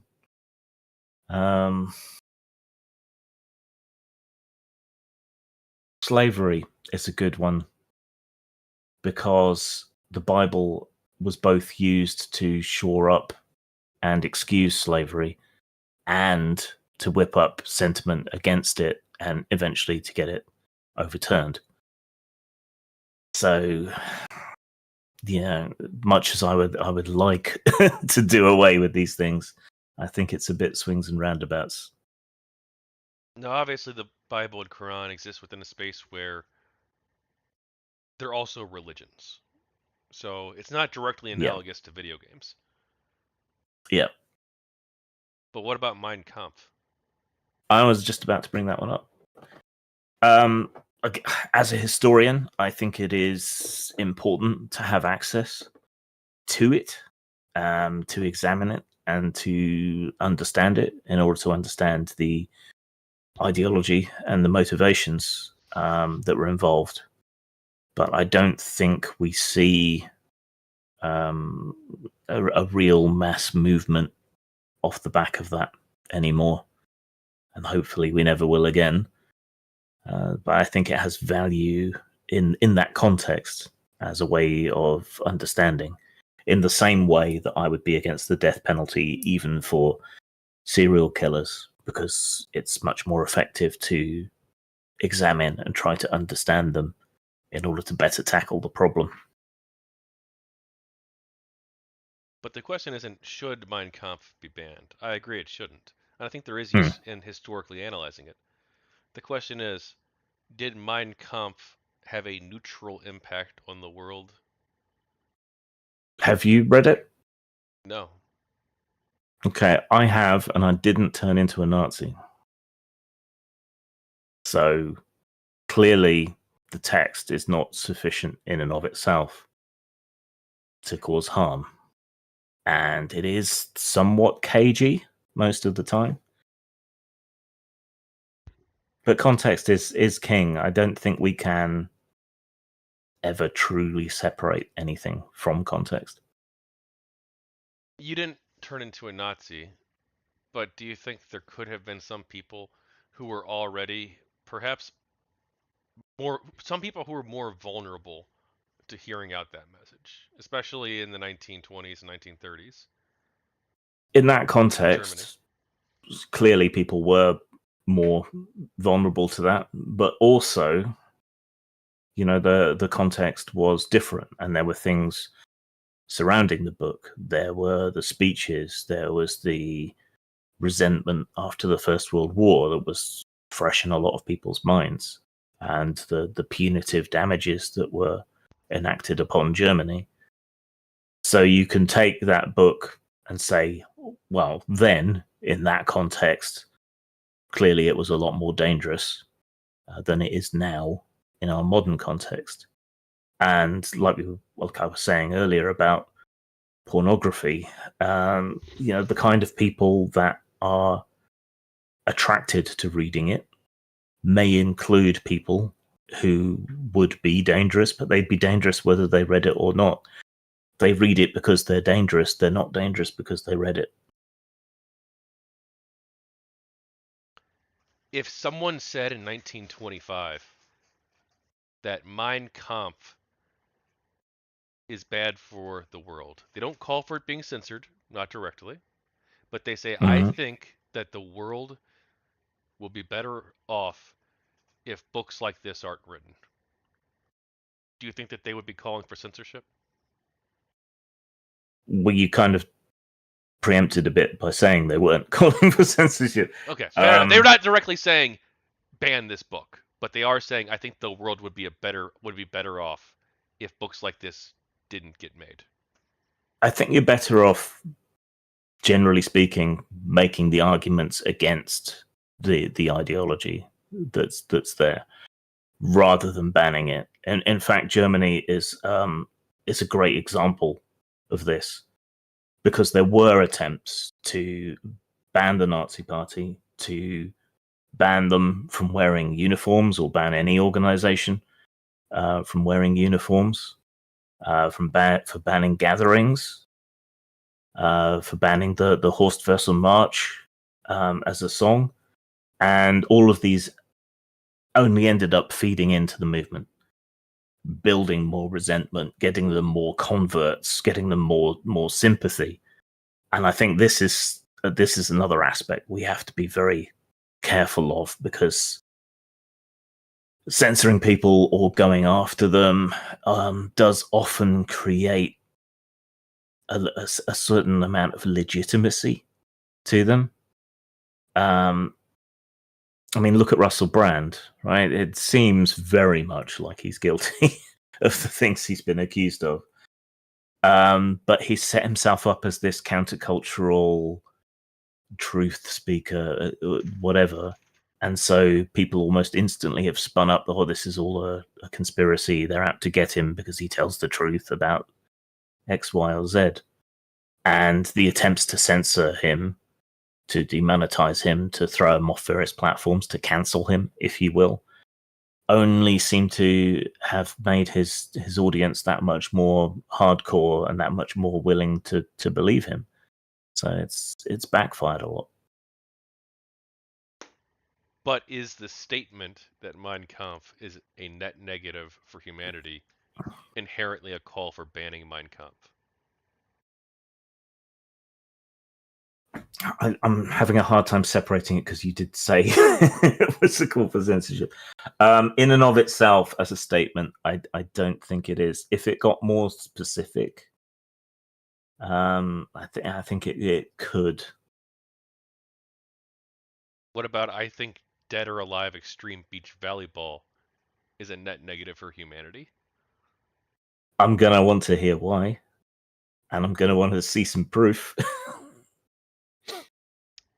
They because they would probably say, and you would just say, well, where's the proof that this causes this? But they would probably say something along the lines of games like this promote the objectification of women.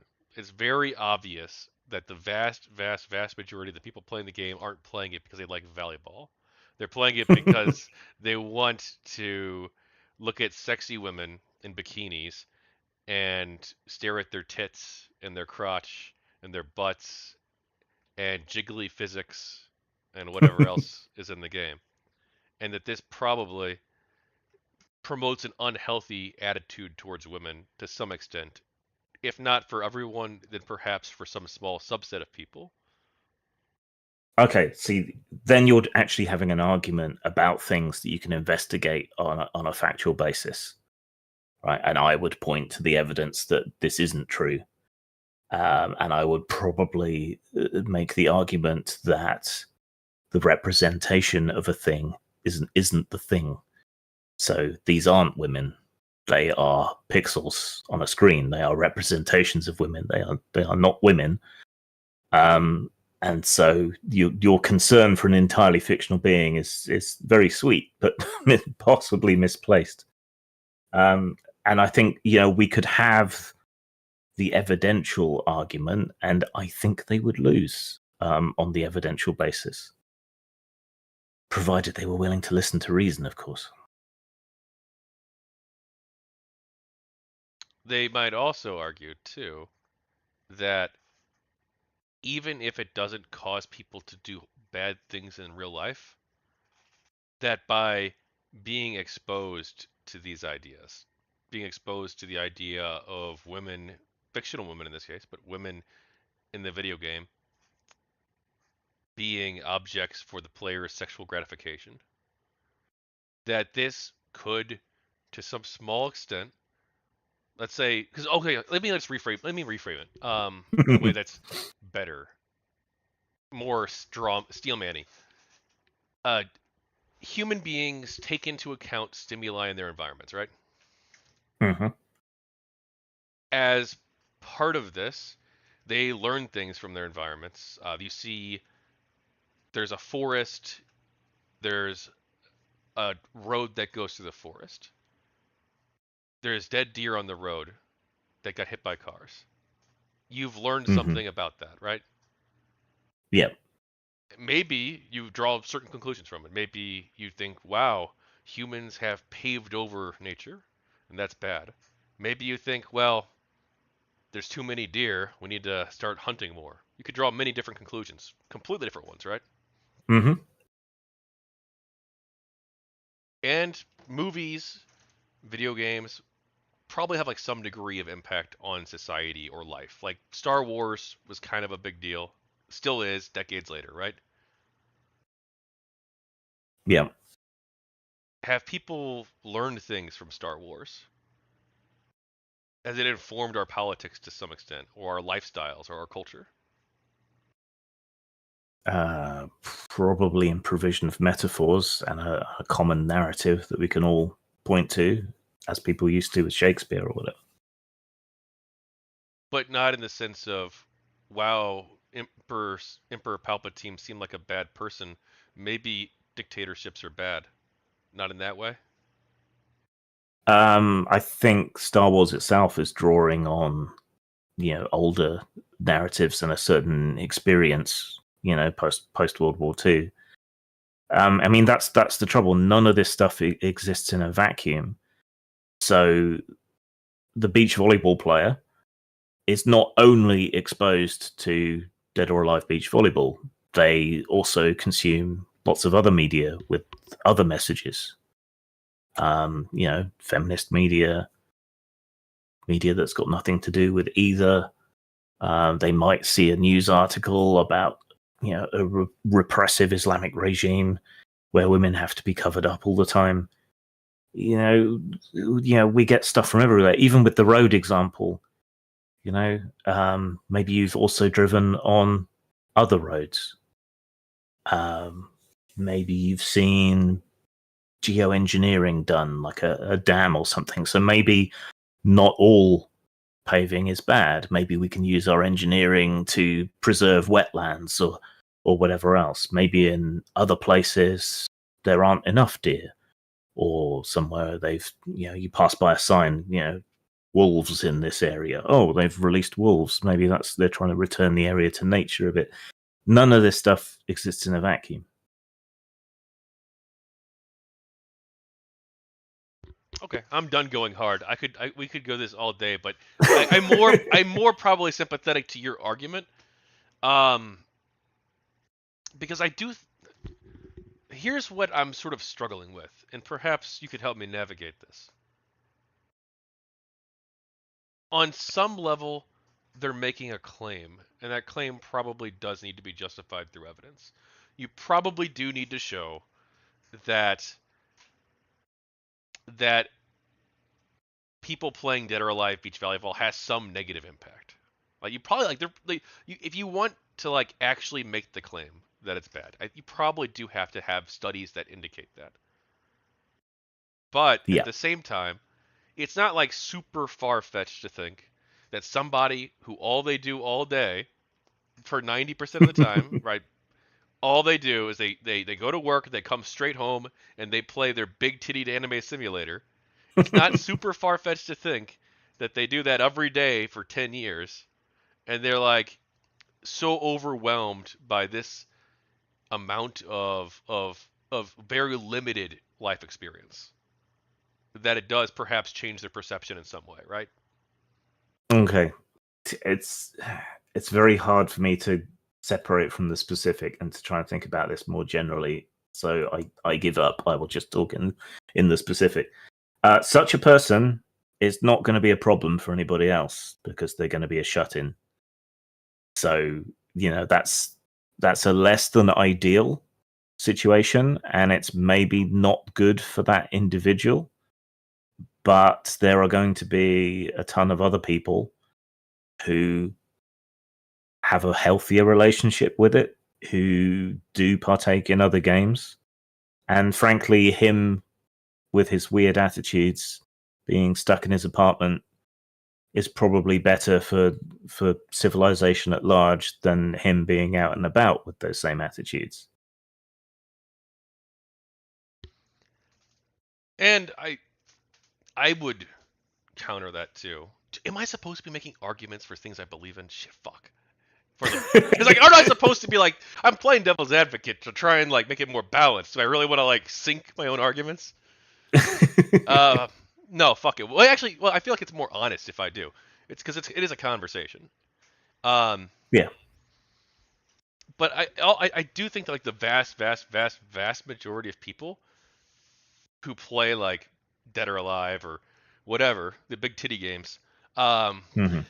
they are like just normal people who like have this like fun niche hobby that they do, and that's like a thing that they're into, and like in other aspects of life they're like mostly normal. And like Hmm. even if there are like some small number of them who like are way too obsessed with this shit, like don't get girlfriends and like or become like incels and stuff because they're so obsessed with masturbating to their dead or alive game, like that's a mental health problem that's like probably unrelated to gaming. And there's probably like other aspects of their life that are going wrong that's leading them down that Yeah, route. That's like kind of and how I think about it. But well, yeah, and so how many hundreds of people are having a healthy relationship with the game and deriving enjoyment and fun and satisfaction of whatever kind from playing it? And is it worth denying all of those people a little bit of jiggly titties just because there's this one guy who's kind of weird and is a statistical outlier?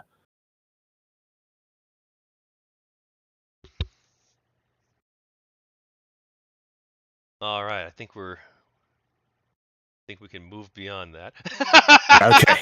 Well, actually, there's one more aspect I want to talk about. Go for it. Um, do you have any thoughts on the removal of content from some foreign games when they are localized? Um, yes. It's another one of these hypocrisy things that really, really bothers me. Because the same people that seem to excuse or demand censorship through localization are the very same people who will bang on about cultural appropriation or colonialism or something. But then they're perfectly happy to overwrite aspects of usually Japanese culture because they deem it to be unacceptable. When I choose to experience something from another culture, I want to experience that other culture. Don't be telling me rice balls are jelly donuts, okay? Don't just don't be doing it. Um, I want to learn about the other culture. I just bought the Rig Veda, the Hindu holy book, to read through because I'm fascinated by South Asian culture. And if you localize that and change the names of all the gods to Jesus, it wouldn't be much use to me now, would it?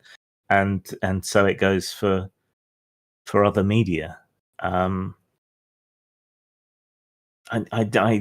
the hypocrisy of it, I just don't understand how they can hold those two ideas in their head at the same time. That cultural imperialism is bad, that cultural appropriation is bad, but at the same time we have to censor this Japanese game because reasons. Some critics argue that Gamergate was mostly or entirely right wing. Well, fuck, we've already covered that because you've talked about the Yeah, survey, Brad Glasgow's work and stuff. Okay, yeah. skip that. Do you want to talk about your political views or philosophy? I am a left-wing anarchist, idealistically, pragmatically. I'm a democratic socialist.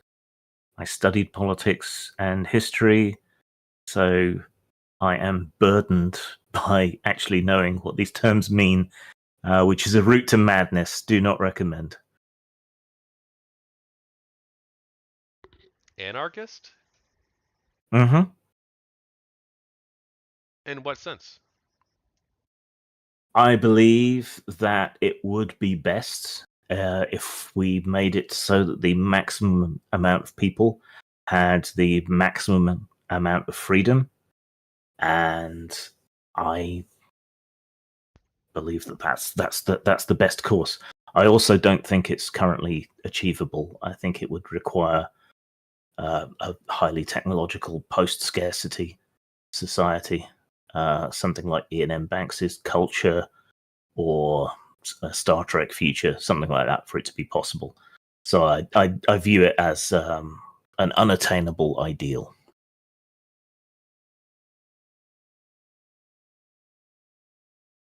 I'm gonna do something really stupid and say, can I take like a 1 minute break?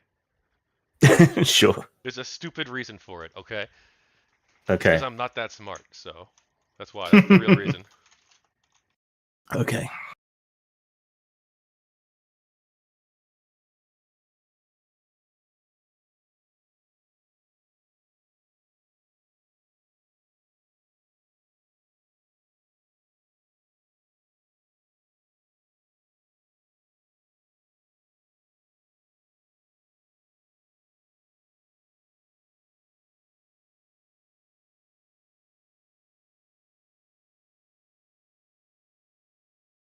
Damn it! I was going to look up a very topical, or come up with my own culture ship name to Ah, use, but I can't think of anything off the top of my head, and an I'm inordinate very sad. fondness for Beatles. Oh, damn it! That's good. Oh, see, this is why you're the creative type, and I'm the fucking not creative type. I mean, I'm a little bit creative in some ways, but It's that's from a phrase that an entomologist said. He was asked to speculate on the nature of God, and he said he must have had an inordinate fondness for Beatles because there's so many of them.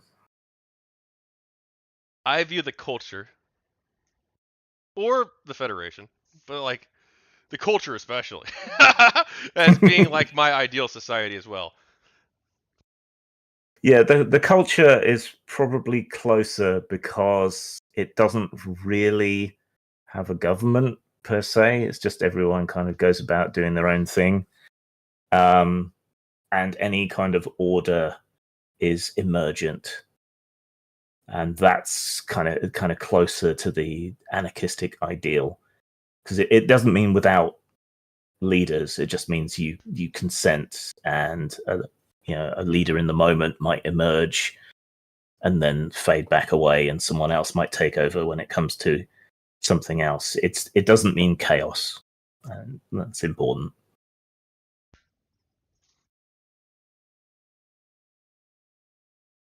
You know, it's weird because a lot of people look at Gamergate and they see this reactionary movement, and here, like in some ways, our ideal world, albeit one that we probably aren't anywhere near, is one where there is no order. There's only the order is what you make it, Yeah, and there's no there's even the definition of what is a person is so subjective and changing. What is your gender? What is your species? Um, or was this? Can they change species in the culture, or was that only the algebraist? might be the algebraist. Okay, okay, because I haven't read all the culture books, but I They have read can a definitely they can definitely change sex in the culture by yes. thinking about it. But it's weird because like today the people who hate Gamergate, or I guess like Gamergate doesn't exist anymore, but like, in my eyes at least it doesn't. But the people who really dislike us, a lot of them like believe in like gender fluidity and stuff like that, and they would think that we would like despise those books Yeah, and that world. um, it's. I see. I think Gamergate was an example of practical anarchism because there were no leaders. Um, operations were largely emergent.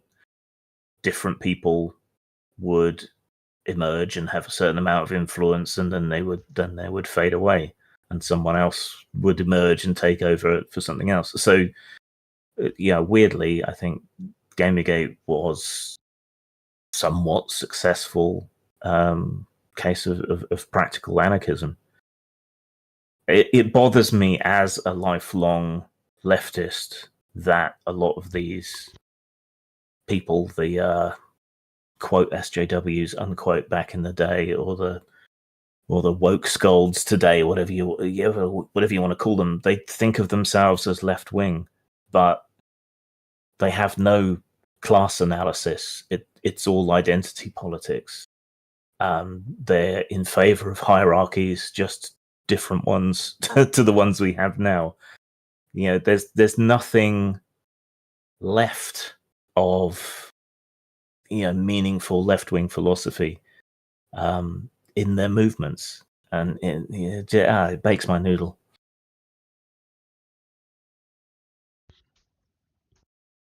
What do you think of Rojava? I may be being dim, but I can't remember what that Syrian is. Kurdistan. How do you know there's no shot. There's no shot you're an anarchist and don't know Rojava. Oh, Rojava. No, I still don't know. I might have mispronounced it horribly. Uh the Democratic Federation of Syria. The Oh, Autonomous Administration of North and East Syria. yes. Okay. No, I know nothing about that. Oh, okay. They're like anarchists who actually control a portion of society, and they were allied with the United States until Trump betrayed them, which is like Yeah, really a figures. black mark on American history. Like one of like the Uh, worst things that we've done in recent history, probably. See, if you talked about Spain, I would have been okay. Yeah. Well, in North America, we actually have in Mexico, there's like this rogue group called the Zapatista. They're not even like anarchists. They're like they call themselves that. People call them that, but like they're actually pretty like authoritarian in their own right. Like they don't allow alcohol and stuff. That doesn't sound It very. doesn't sound very anarchic, but like people on the left, the far left, love them. But the Rojava in Rojava though, they're actually a democracy, Hmm. and unfortunately, the American president had given Turkey the green light to commit genocide against them. Lovely. Yeah, it wasn't good. Anyway, we can move away from politics unless you get something else you want to say about it. No, that's fine. Oh, did you vote for Sargon? Did I fuck? I marched against Brexit, and I that shows how bad I thought it was, because I generally think protests are a waste of time these days because the governments just know how to get around them. So that's how strongly I felt about that. Very much looking forward to the Tories being kicked out next election here. Have your politics changed since GamerGate or due to GamerGate?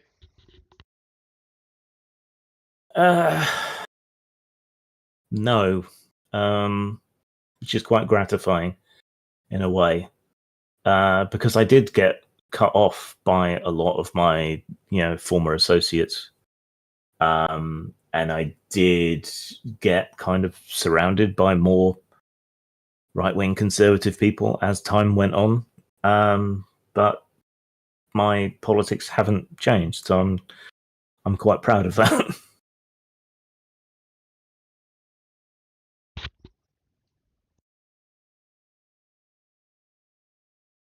Some people say that GamerGate was the first battle of the culture war. Do you have any thoughts on that framing? um,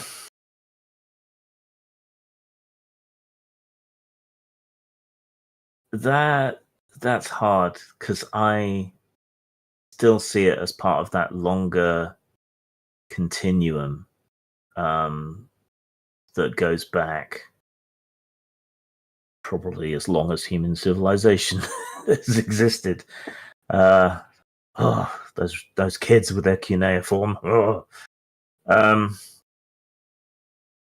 so it's hard to say. I think of the modern era of the culture wars, maybe, but I had my first attempted cancellation on me before Gamergate, so I think it was in the air even before Gamergate. But Gamergate was probably the first big flare up of it in the modern era, I think. Yeah. What do you think of the frame? There's no shot you're going to accept this framing. What do you think? What do you think of the framing of GamerGate as a battle within the left between those who believe in small L liberal democratic values and those who don't? Whew. Actually, that's fairly good framing, I think. Um,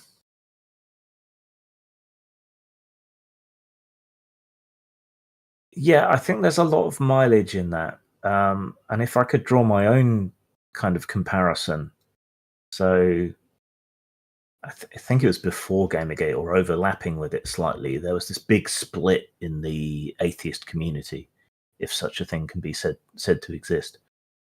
And I would characterize that split as being between the kind of skeptical atheists and the political and social atheists, who had all been united kind of after 9/11. Really, that's what really brought it to the fore, kind of rejection of religious extremism. But that split occurred because the political and social atheists began pushing many of the same sort of things that Gamergate was rebelling against. And the skeptical atheists were skeptical of a lot of these same sorts of claims that were being made. And so that created this irreconcilable split between the two.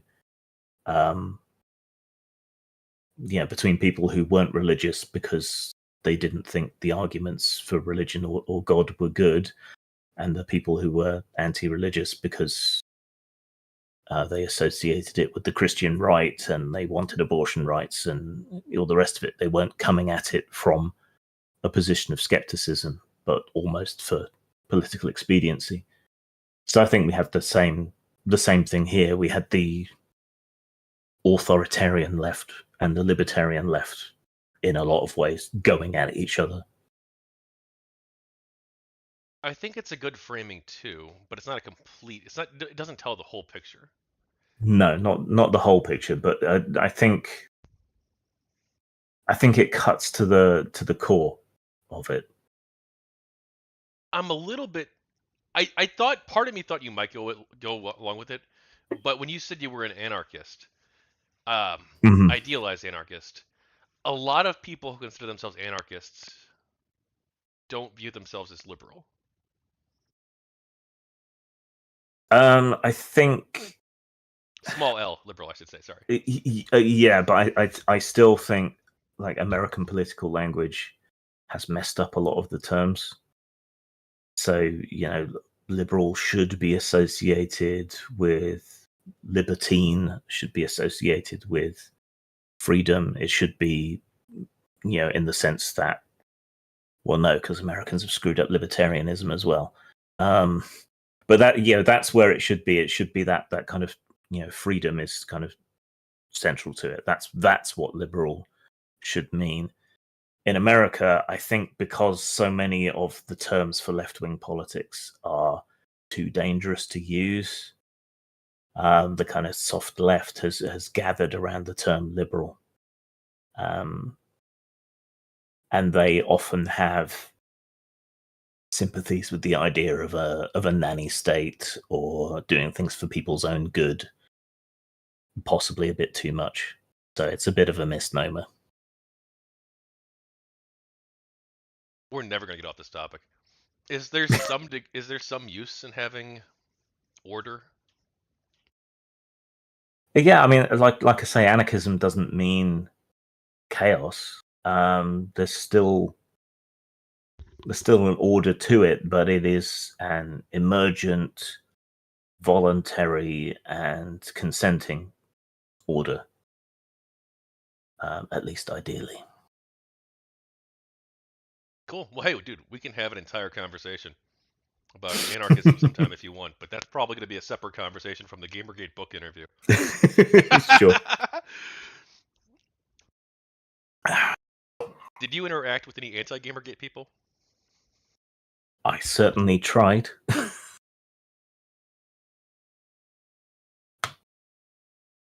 Didn't have much luck? No. Um, No, and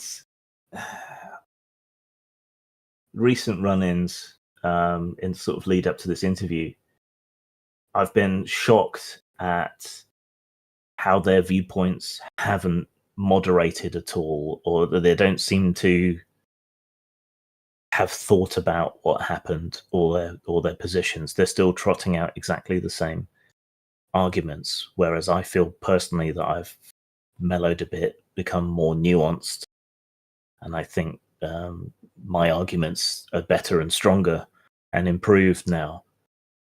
But from everything I've seen, even relatively recently from anti-GamerGate people, it's the same stuff that we debunked nearly 10 years ago.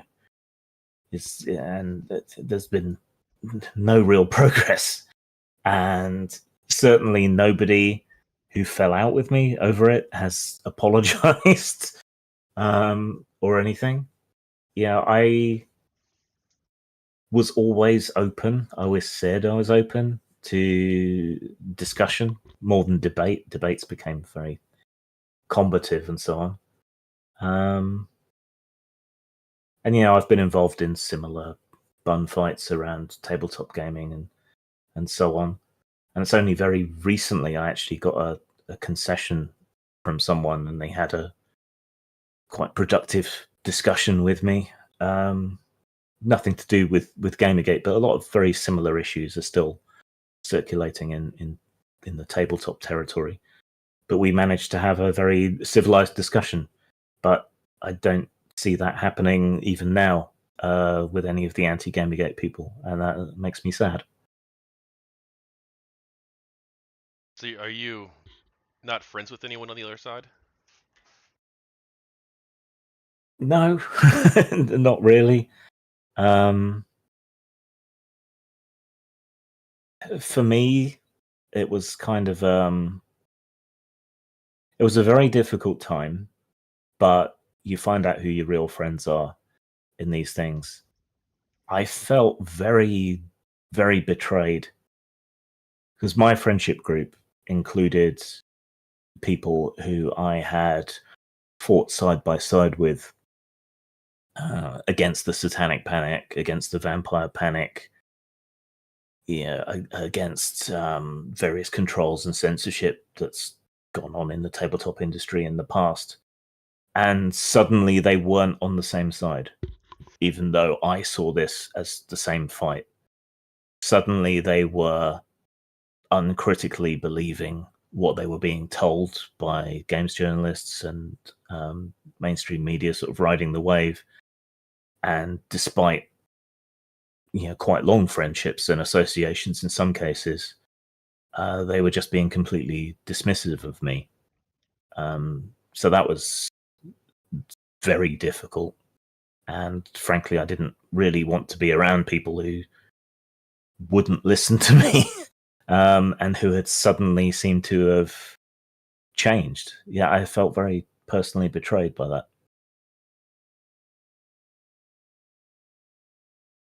Well, if you still want to have conversations with people who disagree with you, on my Discord, there are many of them. I can get you in touch with some others. Well, I tried with one of them, but it became very rapidly obvious that they weren't arguing in good faith. So, Well, some people, I'm kind of curious to ask who, but I shouldn't do that because I'm going to be putting them on blast in the book as being quote unquote bad faith in the book, and I obviously I can't do that to somebody who's on my server. So unless there's like a specific reason like why you think it's relevant, but then they have to come on and like have a right to defend themselves too. So like it's a yeah, whole. yeah. But I'll ask them off air. But there's obviously some people who are good faith and some people who aren't, and like I don't know if there's anybody in the server who specifically I think is bad faith that I've seen. See, I almost never used to block or mute or whatever anybody because I always wanted to hold out hope that I could perhaps have the discussion at some point, or I could get through to them, or I could make them concede. At some point, I always used to think that maybe, just maybe, if I could hit on the right magical combination of words, I could get someone to understand my point of view. A large part of why I started up my YouTube channel again was because I was sick of being misunderstood, and I thought body language, vocal nuance, things like that would all help. Not as much as I would have liked, but some. Do you know who made a good argument against my view on creative freedom? Whom? Michael Koretsky. Yeah. Because I'm sure you're familiar with change the cover, things like that. Yeah. And I view these as like absolutely horrible for artistic freedom. I still do, actually. Um, but he's like, yeah, well, hey, you know what? It's capitalism. The company's making a product. People are criticizing that product, even demanding they change the product, even demanding censorship. That's probably fine under like a liberal democratic capitalist framework. I don't think he phrased it that way, but and I agree that I don't think it should be illegal behavior, but I think that like in terms of social behavior, I think that we should like probably try to discourage people from engaging in that kind of way. Like it's not illegal for a pastor to demand that George Carlin be taken off the radio, right? Yeah. But like he probably shouldn't do it. Like that's my view of it. Yeah, and they would probably argue that he's offensive. They wouldn't, I hope, be arguing that the presence of George Carlin on the TV screen, causes people to die of the plague or something, which is essentially what a lot of people's arguments against media boil down to, that they're dangerous. The pastor would be just arguing that he's offensive, or he says bad things about my faith or whatever else. Well, you're entitled to complain, and he's entitled to tell you to go and stick your head in a pig, and everyone's happy. But Michael Koretsky's argument was that it's not censorship. It's not censorship to say for someone, even a large number of people on Twitter, to demand you have to change this game, you have to change this cover, because it's capitalism. It's a company. They can choose to listen to it or not. And if they change it, your issue should be with the company. Okay, so I'm I going to hope make I'm not what is straw manning him. Holy fuck. I really hope I'm probably not. not. Okay, I'm going to make a terrible, terrible argument for a socialist to make, but God, I wish it was just capitalism. I miss the days when companies could be relied upon to just do whatever made the most money, because then they would be telling these people where to get off, because it is just a tiny minority of loud people on social media that are demanding these things. And it's clearly not a commercial decision to go along with these loud voices making these demands, because every time a company does, almost, it seems, they lose money. That's what's happening with Wizards of the Coast in the tabletop space. It's happened with plenty of other companies, sometimes justified, sometimes not. Sometimes it's, someone else starting up a moral panic. But, it would be lovely if they could be relied upon to just act in in an entirely commercial way. But I don't think that's true. So I just called up the ACLU definition. Censorship: the suppression of words, images, or ideas that are, quote, offensive, unquote, happens whenever some people succeed in imposing their personal, political, or moral values on others. So it's any time that happens. So the argument is really whether censorship is justified or not. Censorship can be carried out by the government as well as private pressure groups. Censorship by the government is unconstitutional. In contrast, when private individuals or groups organize boycotts against stores that sell magazines of which they disapprove, their actions are protected by the First Amendment, though they can become dangerous in the extreme. Private pressure groups, not the government, promulgated and enforced the infamous Hollywood blacklists during the McCarthy period, but these private censorship campaigns are best countered by groups and individuals speaking out and organizing in defense of the threatened expression. So the ACLU would agree with me and presumably you that yes, this is censorship. Any suppression of speech and artistic expression is censorship. So the argument is not what is censorship, it's when is it justified, when is it not. I agree, but if you want to play like the other side of that, like almost it is really weird though when you're dealing with products to an extent, right? Because obviously people have the right to boycott products, and that's probably good. Like if people boycott things that are like actually bad, right? I have wrestled with this problem a lot, and I still haven't managed to figure out where the line is for me. Because I think, personally, individually deciding, I'm not going to watch that, I'm not going to buy that, I don't like that person's view, so I'm not going to buy that. That seems to me to be fine. But you get into these organized boycotts where very large groups are organized to boycott something, and the reasons that are given may not necessarily be accurate, but lots of people are going along with it. That to me is too far into the censorship line. But I also don't think boycotts should be banned, and I don't know how you would even go about doing so, if you could. So I don't know where my line is between the two, and I can't. I've been puzzling over this for years, and I haven't managed to figure it out. Yeah, I personally agree that like I think group boycotts are fine too. I think that if a bunch of people say, "I'm not going to buy Dead or Alive Extreme Beach Volleyball," and they even create or like I said, Hogwarts Legacy. I think if a large number of like people are like, "Hey, I'm not going to buy Hogwarts Legacy," and when it becomes you shouldn't either, it becomes a bit weird because I don't. Yeah, That's you're imposing your values on other people. That's where trust lies. But if you just want to like create a social group where it's like, hey, we're the people who don't like Hogwarts Legacy, and we're gonna like all follow each other on Twitter, but we're not gonna like harass anybody or make a big deal out of it. Like I think that's fine. yeah. There was not enough coverage of the harassment going on there. It's the wrong people, I think. Yeah. Yeah. How could the GamerGate conversation have been more productive? If anyone had bothered to talk to Gamergate before writing their articles, if we could have had an honest discussion. I think the closest we ever got to that was that Huffington Post couple of episodes. You should have subscribed to my channel. I had anti-GamerGate people on all the time. Well, actually, that's not even really true. I had like maybe like 10. I tried so hard, and I got maybe like 10 people who were willing to talk. But it's still, I'm impressed. I got 10 people, maybe like 12 No, or 13. But that is impressive. yeah, Because getting any was like finding unicorn shit.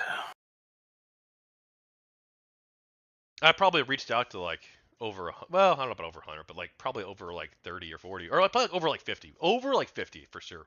Because I Yeah, would I like mean, look, DM tons of people on Reddit and be like, hey, you want to come on? And they'd be like, they either wouldn't reply or they'd be like, no. Or I'd talk to people on Twitter and be like, hey, you want to come on? yeah, well, they couldn't be seen associating with us, or their own people would turn against them. So everyone siloed pretty quickly into their little echo chambers, and everyone was so afraid to have the discussion. True. Not without justification. What do you think of Not Your Shield? um, it's another one of those things that I was really glad to see.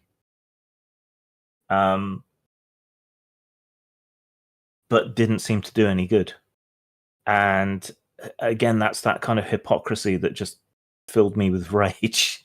Here were all these people who were saying, look, you don't speak for me. And, I'm a member of XYZ minority. You can't use me as an excuse to ignore what we see as a very real problem. And they just got completely ignored. Or insulted. Some people would say that GamerGate used Not Your Shield to deflect from the fact that they were harassing people and were misogynists. Um, I think there's some validity to that, but it did emerge by itself. It's not like Whitey solicited all these minorities to protect him. That's not what happened. It emerged by itself because, like me with my mental health issues, I think people felt patronized and angry at being spoken for and didn't want it to go on anymore. But the same problem, that I've had. You're not the right kind of minority, so you get ignored. You're a minority of a minority, presumably. I guess in some ways, my fundamental belief is that the smallest minority is the individual, which isn't to say that like minorities or even majorities can't suffer like bad things like discrimination and racism and oppression. Like obviously that's happened throughout history to all sorts of groups, Yeah, and that's evil. Um, but that I don't view people as like, oh, you're my black friend. It's not the yeah, way I view people. It's not the way I think about the world. I just view you as a human. yeah. It's always struck me as absurd, and going back to this weirdness. Um, the idea that this shit shouldn't matter always used to be a very core left wing value, and now the people calling themselves left wing place these kind of things that we used to regard as irrelevant as being of primary importance, and that'll make your head spin. Some websites banned discussion of Gamergate. Why do you think that is? Uh, the drama, it would have required a much bigger commitment by the moderators. I think it was a mistake because again, it just added more fuel to the fire. Tell people they can't do something and they want to do it all the more. But I think the reasons in many cases probably weren't nefarious.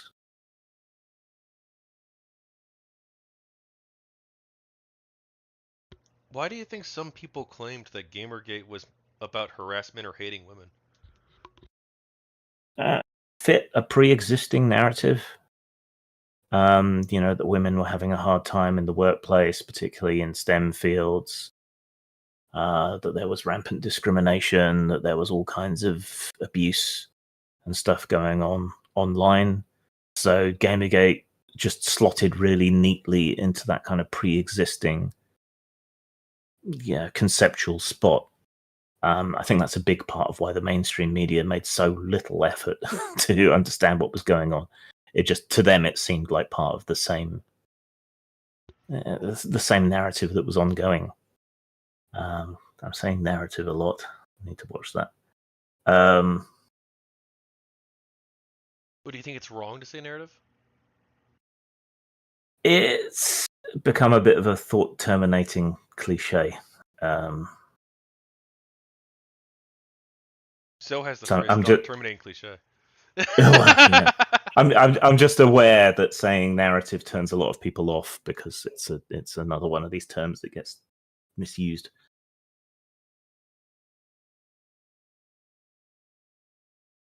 How important to you was it that bad actors were condemned? Um, at the beginning, it was quite important to me. But it became rapidly apparent that it didn't matter. Um, that nobody was going to pay any attention to the fact that we were, outing or policing bad actors, or even passing on information about genuine harassment to appropriate people. So, what was the point? And so I kind of came around to the view that, well, I didn't do any of these things. None of these people seem to be associated with Gamergate. They all seem to be throwaway accounts or long established trolls. why am I apologizing for what someone else is doing? It doesn't make any sense. And why should I try and police them and do anything about them when A, it's got nothing to do with me, and B, you don't care that I'm making this effort, so or any of the rest of us are making this effort. So, where's the mileage? What's the point in doing this? So yeah, that kind of fell away quite rapidly. Do you think most Gamergate people did a good job condemning harassment? I think everyone kind of gave up after a while. Um, so while we were trying, I think we did a good job. I think the exposure of Celebriando was probably the high point of that. Um, but if people weren't going to pay any attention to that, they weren't going to pay any attention to anything else. So, Oh, during the period of time where you thought it was important, if you saw someone quote unquote on your side doing something bad that you thought was bad, how would you handle the situation? I would usually message them or reply to the chain because it was probably important that the person they were fighting with got to see it as well and say, "Hey, chill out. This isn't what we're about." And then maybe DM them if their DMs were open. You don't have to talk about it, but did you experience any harassment during Gamergate from either side or from third-party trolls? Yeah, a lot. Um, so my name was featured fairly prominently on the websites associated with a couple of block lists with some rather libelous commentary about the kind of people that were on the lists. That was difficult. I did get a lot of hate mail, mostly email. Most of that you can just brush off. I did have a very dark episode during Gamergate when I lost when I was feeling betrayed, like we talked about earlier, when a lot of people were kind of disowning me or discounting me or not maintaining the level of friendship that I thought we had and that I was extending to them. It was very isolating.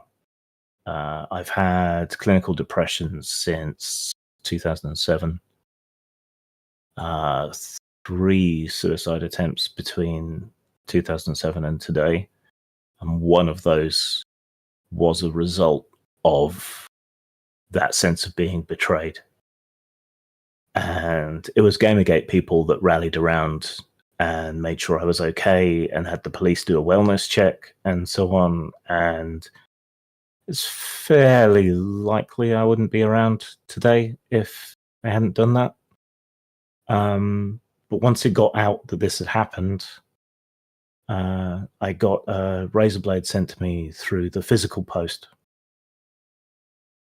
sometime after, sort of, do it right this time, sort of thing. So the vast majority of stuff is just water off a duck's back. I don't really pay much attention to online threats, insults, harassment. It's mostly meaningless. It was the personal betrayal that sent me spiraling, and then that physical letter was very hard to deal with, to cope with. But looking back now, I think how many hundreds of people were sending me horrible messages through social media, how many people were sending me horrible messages through email. It's got to be thousands of people, and one person was such an asshole that they sent that to me following a suicide attempt. Yeah, that's nothing, really. Well, I'm glad you're still with us. Thank you.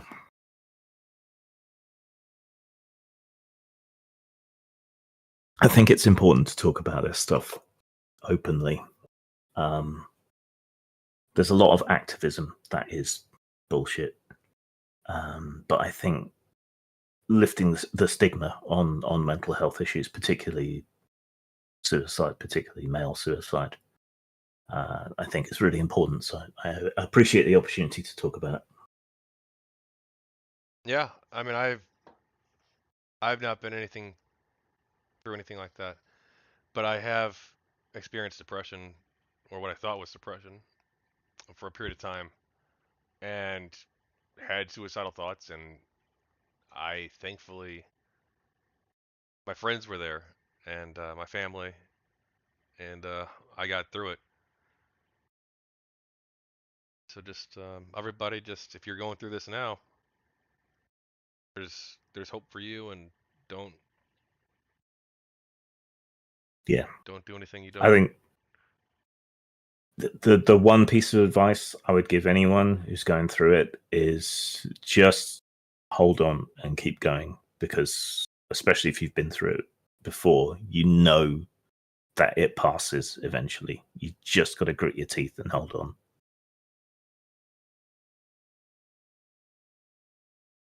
You mentioned, is there anything else you want to talk about the depression you experienced?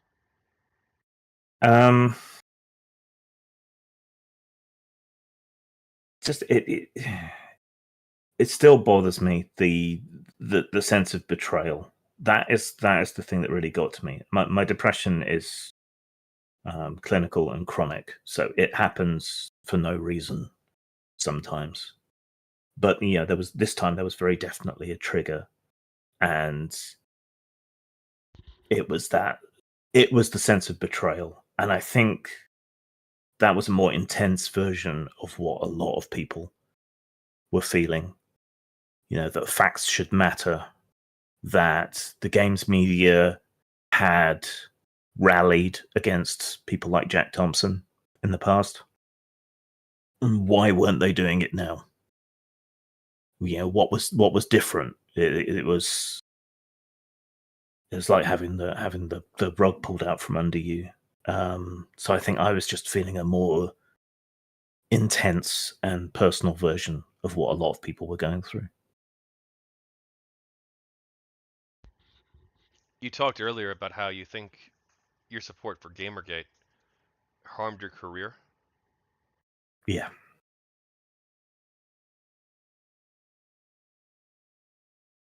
What sort of forms did that take, do you think? So, besides game design, I also write fiction. Several people refused to be in a collection of short fiction if I was going to be included. So yeah, I was starting to do quite well with my fiction at the time. So that kind of stopped that. I've had to write under a pen name a few times because people refuse to associate with me. Some of them have been in touch privately and have said, "I've got no problem with you. I just know that other people will, and I can't risk being associated with you." Some of the people I worked with in the tabletop gaming industry just cut off contact, freelance work dried up, that sort of thing. Again, either these are people who I felt betrayed me by not joining the righteous fight as I saw it, or just didn't want to be associated with me for whatever reason.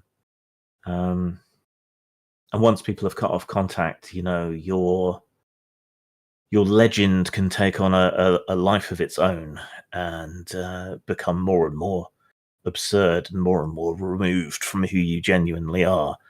So if I was the person that some of these people have come to think that I am, I would understand why they didn't want to associate with me. But I'm freer working for myself for the most part, so that's not all bad.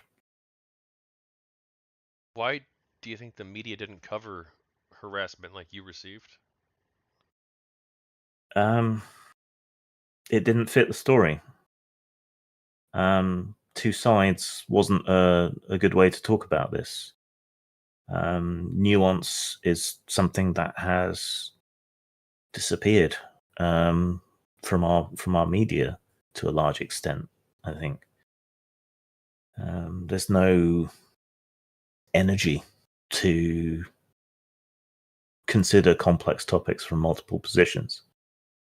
You know, they had taken the position that this was a harassment campaign against women by horrible gamers. So if the gamers were being harassed as well, that didn't fit. It didn't make sense within the framework that they had created. And a lot of them had just moved on from the story by then as well. So why go Norm- back? Normally I bring this up later, but it's. I was gonna ask the media spreading these lies about us. It's harmed people's lives. It really has. Like Yeah, this project yeah. might be more important than I think it is. I think I mean, I think it's important for history, but like maybe I can make the world 10% better for all of us who were involved. um 2% better. I think it's important that people be heard. But I do think it's important to try and get that balance. Hopefully, you'll be able to get some people from the other side. I've Um, got 3. more, more of them. Hopefully, Yeah. you'll be able to get more of them. I did my book from within the GamerGate perspective because I knew that wasn't going to be preserved, wasn't going to be covered. And so I felt that was important. But you know, I owned up to my biases and what the goal of it was. But I think at this distance, it's probably more important to try and get both sides and how it affected people, the personal stories. Honest, almost every person I've interviewed has some sort of story where they've been experienced like some degree of like what they would consider harassment or harass, what, and it takes many different forms. But like what happened with you and what happened with Silverwolf, Mm. like that was where it impacts your real life. And like the harassment I received impacted my real life too, but only for like 3 weeks. So it Yeah, wasn't like it wasn't. It's not the same.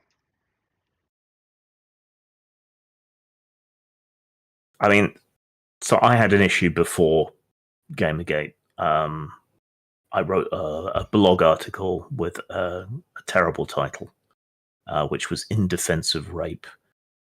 But what it actually was a strong defense of free expression in games and media generally.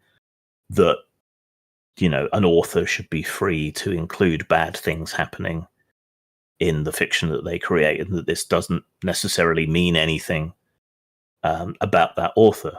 It was originally written in response to the fuss around the Lara Croft reboot and the implied sexual assault in one of the cutscenes. Nobody read past the title. That's as far as they got.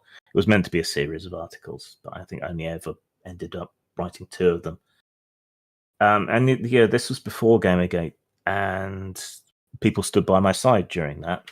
And there were petitions to try and get the companies that hired me not to hire me anymore. In a lot of ways, for me personally, it was a dry run of what would then happen a year or 2 later. And I still have people harassing me over that. Some of the same people will turn up and in reviews, they will review bomb me.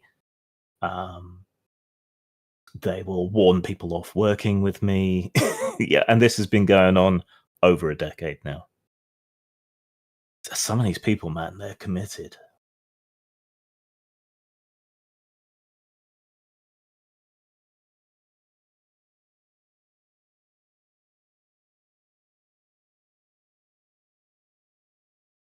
You still awake there? Oh, I was muted. Oh no, I'm sorry. I muted my mic. Shoot. Do you think that your experiences can help you better relate to someone like Anita Sarkeesian and what they went through?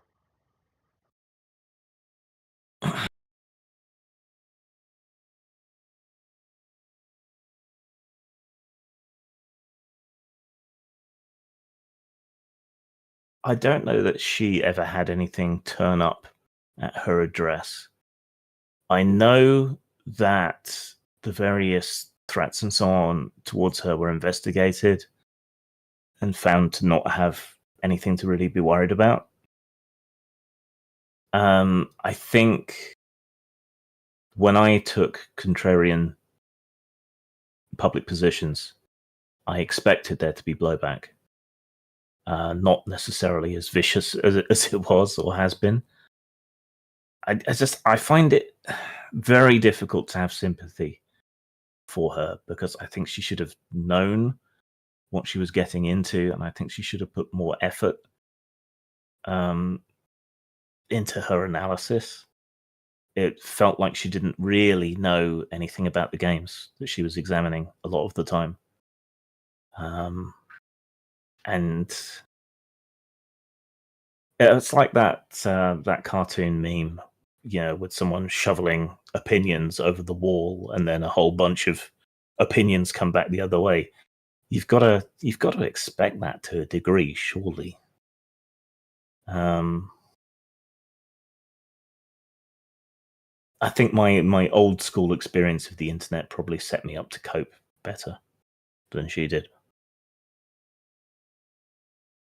Yeah, obviously, criticism should always be welcome and allowed, or just block the person, but like don't call them harassers, which I think that was often the case would happen. But at the same time, having just a small but extremely dedicated group of people who hate your guts and are trying to sabotage everything that you do,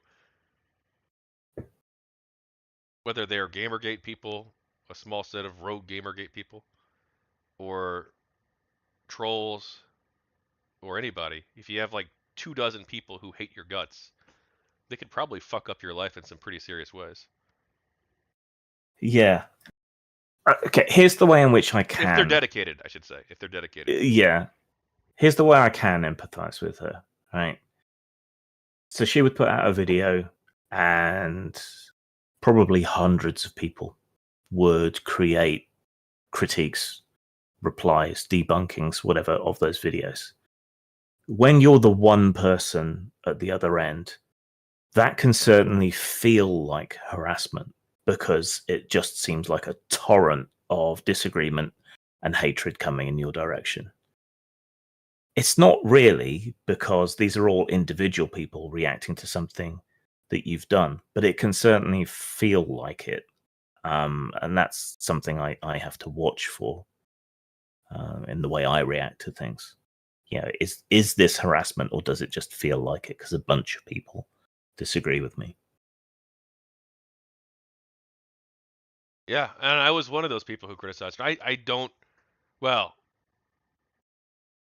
I don't regret criticizing her, but in one of my videos, I think I might have taken her out of context 10 years ago. Like not on like some like important thing. It was over like extremely minor point. But like looking back now, I'm like, oh shit, did I take her out of context actually? There's that. But There I is at that the time I quote. don't think I did on purpose. Or maybe I did. I don't know. Maybe I did. I don't know. But I wouldn't like. I don't. I would like to not like. I'd like to think I didn't. There is that quote of hers that does get taken out of context, which Yes, is that, everything is racist, everything is that was the sexist. quote. That's what I took out of context. But if you listen to the full thing, sorry, you explain it. Um, so yeah, she's just saying like it's the zeal of the convert. If you've been educated in these things, suddenly you become a very boring asshole who will only go on about these things, and that's what she's saying really in that quote. I mean, there is a remarkable lack of self-awareness there because she was still doing that, but it was about how you learn these things and suddenly you see it everywhere, which is kind of why I was alluding to earlier with the pareidolia. If you go looking for something, you're going to find it. Yeah, I think in that quote too, like it's she later on does say like that's how I used to be or something like that. Like she so like she even like expressly says like that's not her current view. Yeah, and yet. Well, I don't know if that's her view. I don't know if she says that everything is racist or everything is sexist. I don't know. Well, it certainly seems like it. I Or seemed like it, I should say. She uses the term a lot, but I don't know if she'd say that everything is. I don't think. Yeah. Yeah. I don't I know her. don't know. I don't know her like personally, and I'm not seen all of her videos, so maybe I'm mistaken. No, looking back, I wonder how much was her and how much was Macintosh a lot of the time. Not to, say that a woman can't be an obnoxious, horrible person all by themselves without a man pulling the strings, but she did seem to kind of mellow a bit after he left. Yeah, do you think he was more radical? I think so. I mean, he did his own series of stuff for a while that never got as much traction. And it certainly seemed like it was a bit more his view. I know he was doing the editing. I don't know how transformative that is, though. Do you have any thoughts on Zack Attack? That was the Mombot bait and switch. Yeah. I thought that was genius and very well done. What do you That think? certainly Oh, sorry. Go ahead. certainly exposed a lot of people. What do you think of the term sea lioning and how it was used by some GamerGate critics? um, it it didn't really make a lot of sense to me as a criticism because there you are saying something horrible about sea lions publicly within earshot of sea lions and expecting them not to come up and remonstrate with you. It didn't seem like a particularly realistic expectation. So it never really made much sense to me. You're having a discussion in a public forum about people who have every chance of noticing you saying these horrible things about them, and it only makes sense for them to confront their accuser. So yeah, I actually bought a stuffed sea lion as a result of that. I learned something very sad. You know how I say we as if I donated. Do you know how the some people who supported GamerGate donated money to adopt a sea lion? Yes. Did it die? Do you want to be crushed? Crush me. It wasn't a real sea lion. It was a what was it they called it? Oh shit! Now I gotta look it up. Sea lion was it symbolic sea lion? I think it was. They said. Oh, a symbolic sea lion, Wasn't like a those adopt a snow leopard things. yeah. There's no real sea lion. God damn it! I know, right? This was like I was invested. Yeah. I wanted to find out what was gonna happen because like I was like I I wanted to find out like what happened to the sea lion. That was like going to be part of the book. It was like this whole like I'm gonna have this like whole subplot where I ask everybody what happened to the sea lion, and then eventually someone tells me. And, like the first several people didn't know, And then like I think it was it Pucka Shop or fuck no, hang on. I want to do justice.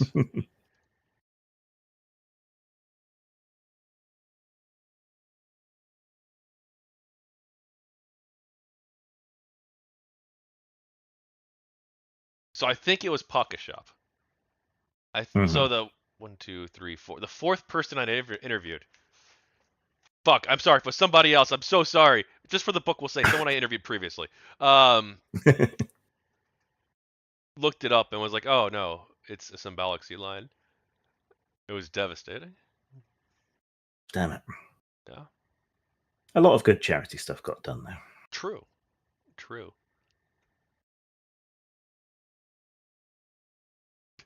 What do you think about how the media covered GamerGate, Grim?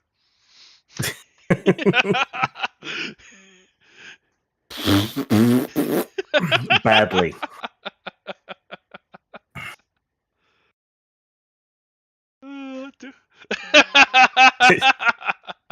Is this you running out of questions? No, it's on the list. It's just I do skip sometimes, but I'm like, you know what? This is gonna be funny for me to ask it this way. So, all right. Did you reach out to any journalists or media outlets who wrote articles about Gamergate to correct misinformation? A few times, but didn't even get acknowledgements. So, yeah. Did anyone in the media reach out to you for an interview to discuss the movement? Uh, oh, hang on. Let me think.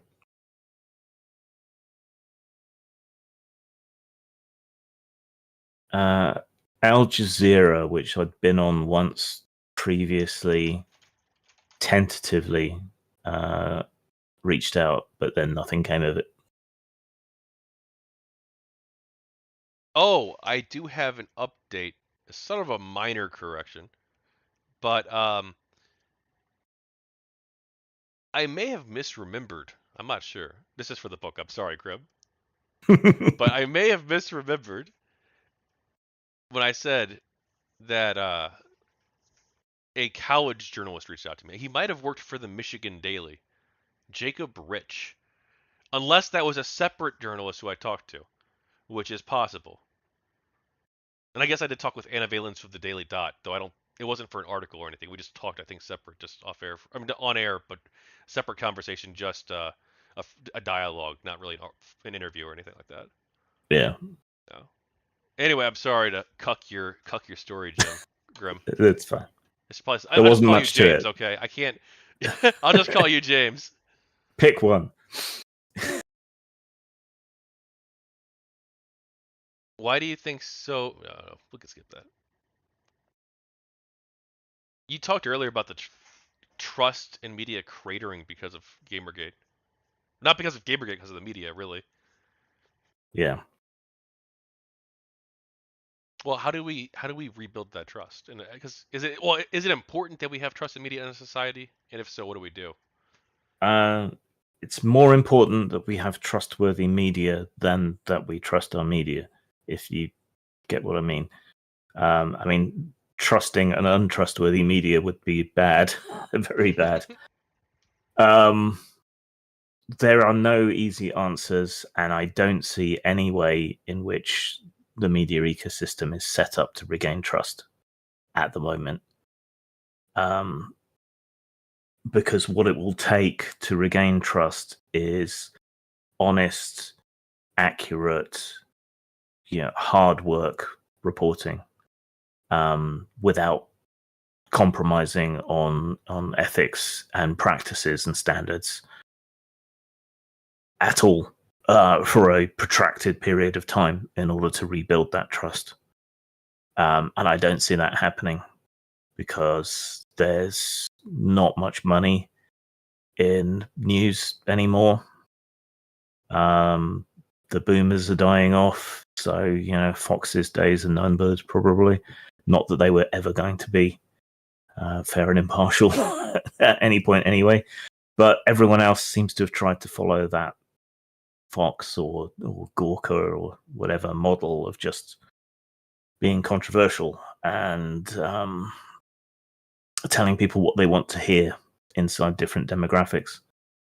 And that there's more money still in being controversial and provoking people than there is in dryly and soberly explaining the news to people, rather than pandering to them. So I don't see any way back at the moment, unless and until some new financial model emerges that encourages better reporting.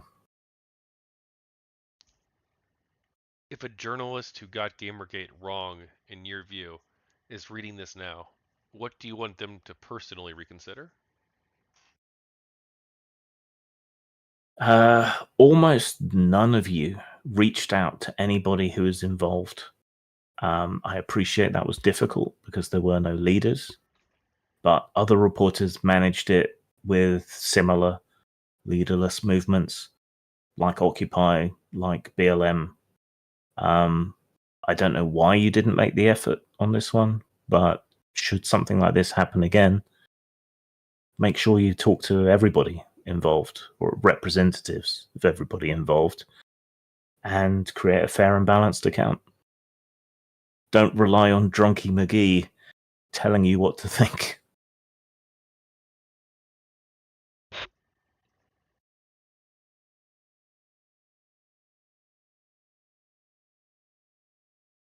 Have you muted yourself again? No. I'm thinking about skipping some of these because we've already covered them. Like I was going Okay. to ask a Wikipedia question, but but we talked about Wikipedia in the beginning. Uh, so I, I'm debating actually most. So one I was considering if I should skip those two, which unless you, I don't. I figured if there was something more you wanted to add about the Wikipedia article, you would have done so. When you brought it up originally, unprompted from me. But is there Yeah, anything you want to talk about that article? it's trash. My personal article is also trash. um, and Wikipedia just seems dead set against anybody correcting the record in any way whatsoever. On science, on mathematics, things like that, Wikipedia is still great, but anything remotely current or recent history, anything controversial, I wouldn't trust it.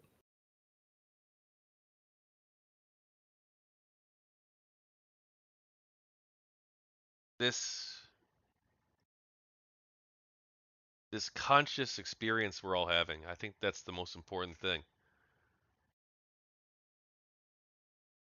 Bit philosophical, but then it is 3 a.m., so yeah, it's the right Oh, time for damn! I'm sorry. Okay, we can try and if you're getting tired. Sorry. it. I can Uh, go. I can go a I bit longer. completely forgot that it was like 3 a.m. where you live. I'm sorry. I got, okay, all right. But like this conscious experience we're having is I think what's so important. That's what my values, I guess, insofar as I guess I do actually have a moral framework that I use to like evaluate the world, and actually I thought about it a lot, and I think that is like fundamentally what matters, like the conscious experience of beings. That doesn't just mean humans, Mhm. but of all beings capable of having a conscious experience, and like making sure, or not making sure, but like valuing positive experience. We value positive experiences more than negative ones, and like we should probably like maximize the positive and like minimize the negative to the greatest extent possible. That's like fundamentally my value system, I think, or a major Yeah. portion of my value system.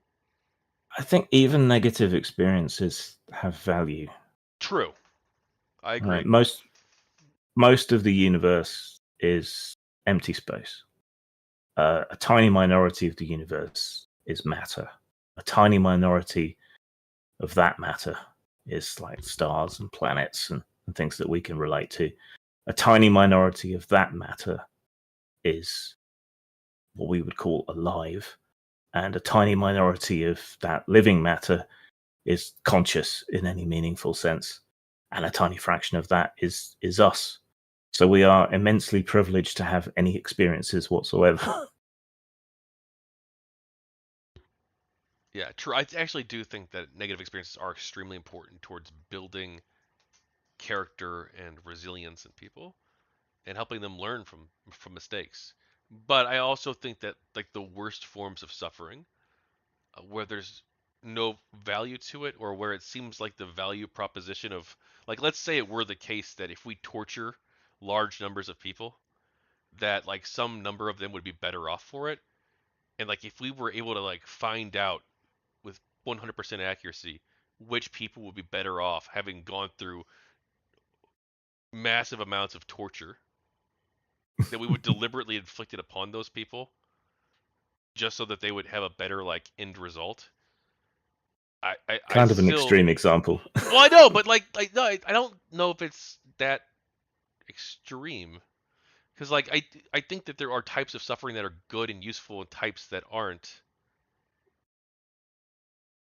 Like we wouldn't like deliberately, we wouldn't like want to live in a world where we're purposely like poisoning the water supplies or like dumping chemicals, or our rivers catch on fire. That used to be a thing in America Yeah. where the smoke, the air will kill you because it's so polluted. Like that's not like there are obviously negative experiences we do want to avoid. Hmm. Sorry, not negative experiences. I did word that poorly. What I should have said was suffering. Yeah. That's what I want to avoid, and pointless suffering most of all. Mm. Fuck. Okay. Do you want to do a lightning round? Since are you, so it's up to you. I'm down. This is for the book. This is important to me. It's important to you. Obviously, or you wouldn't be here. So it's up to you. I can try and go through quick, or we can do a lightning round. Um, I'm running on vapors, but I can keep going a bit longer. So yeah, just hit me. Okay. What's your favorite video game? We're near the Ugh. end. Duh. Um, that is a super difficult question. It's the hardest one of this whole fucking list, isn't it? Uh,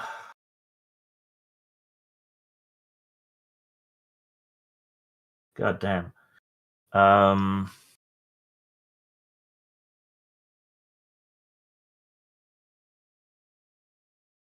and I've been gaming for such a long time. It doesn't have to um, be one. You can just throw out a few that you like. ZX Spectrum, Game Over. Atari ST, Xenon 1, not 2. PC.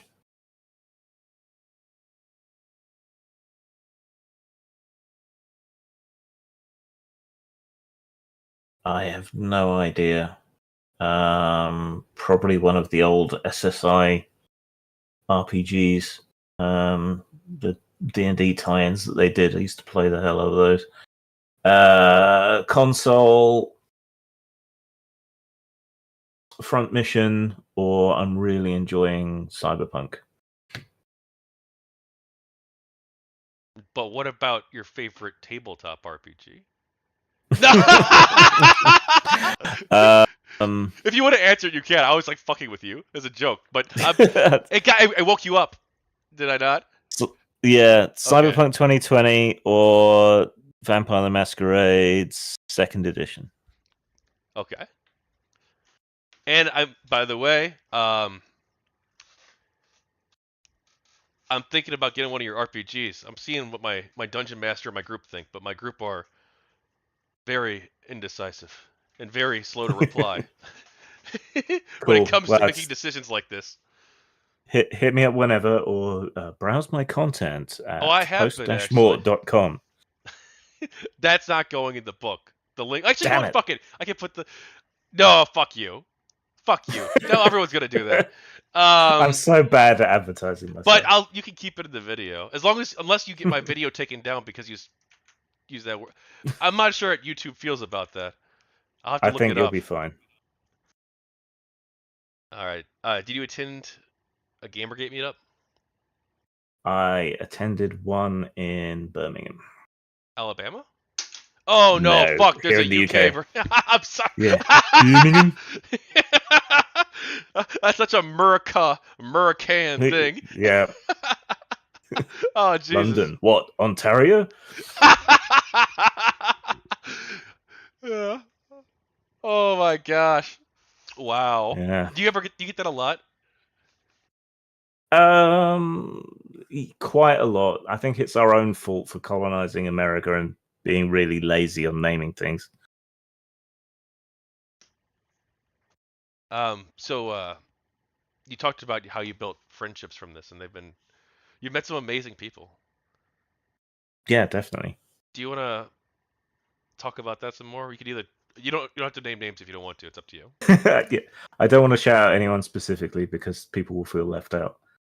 Um, but when people come together to almost save your life, right? At that point, it's ride or die. You know? You owe people, and a lot of people really showed their mettle, and the people who stuck by me, even if they disagreed with me, like they earned my undying loyalty as well. Um, it seems a stupid thing to say about an online slap fight, but I think it was a really meaningful event for a lot of people. And if you've been through something like that alongside people, it forges really strong bonds. So I wouldn't take it back. I don't think.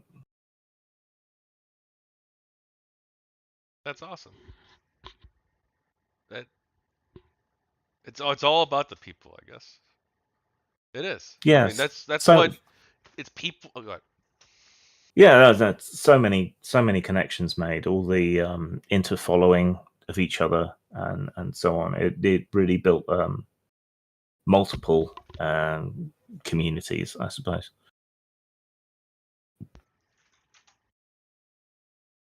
Nine Tails Fox has a question in Kick Chat, and I want to bring it up if you don't mind taking one real quick. Go for it. Do you believe Anita Sarkeesian? She's more. Sorry, it's not just. It's. I wouldn't just like. I know we're trying to get to bed. You're trying to get to bed, but It's fine. It's fine. but she's opposed to GamerGate. She thought GamerGate was bad. So I think it's important to like include an anti-GamerGate question in here from someone who's anti-GamerGate, right? Sure. Do you believe Anita Sarkeesian, Felicia Day, and others attacked for addressing toxicity within gaming were in the wrong? And do you believe they cared about fighting online harassment?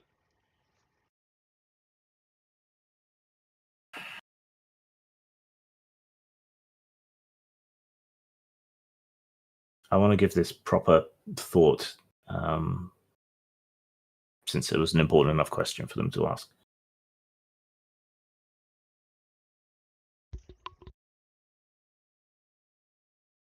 Do I think they cared about it? Most of what happened to Sarkeesian, I don't think qualifies as harassment. Ironically, I think most of it probably is criticism, which she would excuse her own actions as, but she reacted to it as though it were harassment. I mean, she even said at that UN meeting, which I think you quoted earlier, it's that constant being told that you're lying or that you're wrong. That's not harassment, particularly if you are lying and you are wrong, which I would argue she was. Felicia Day, I think, was more kind of collateral damage more than anything else. But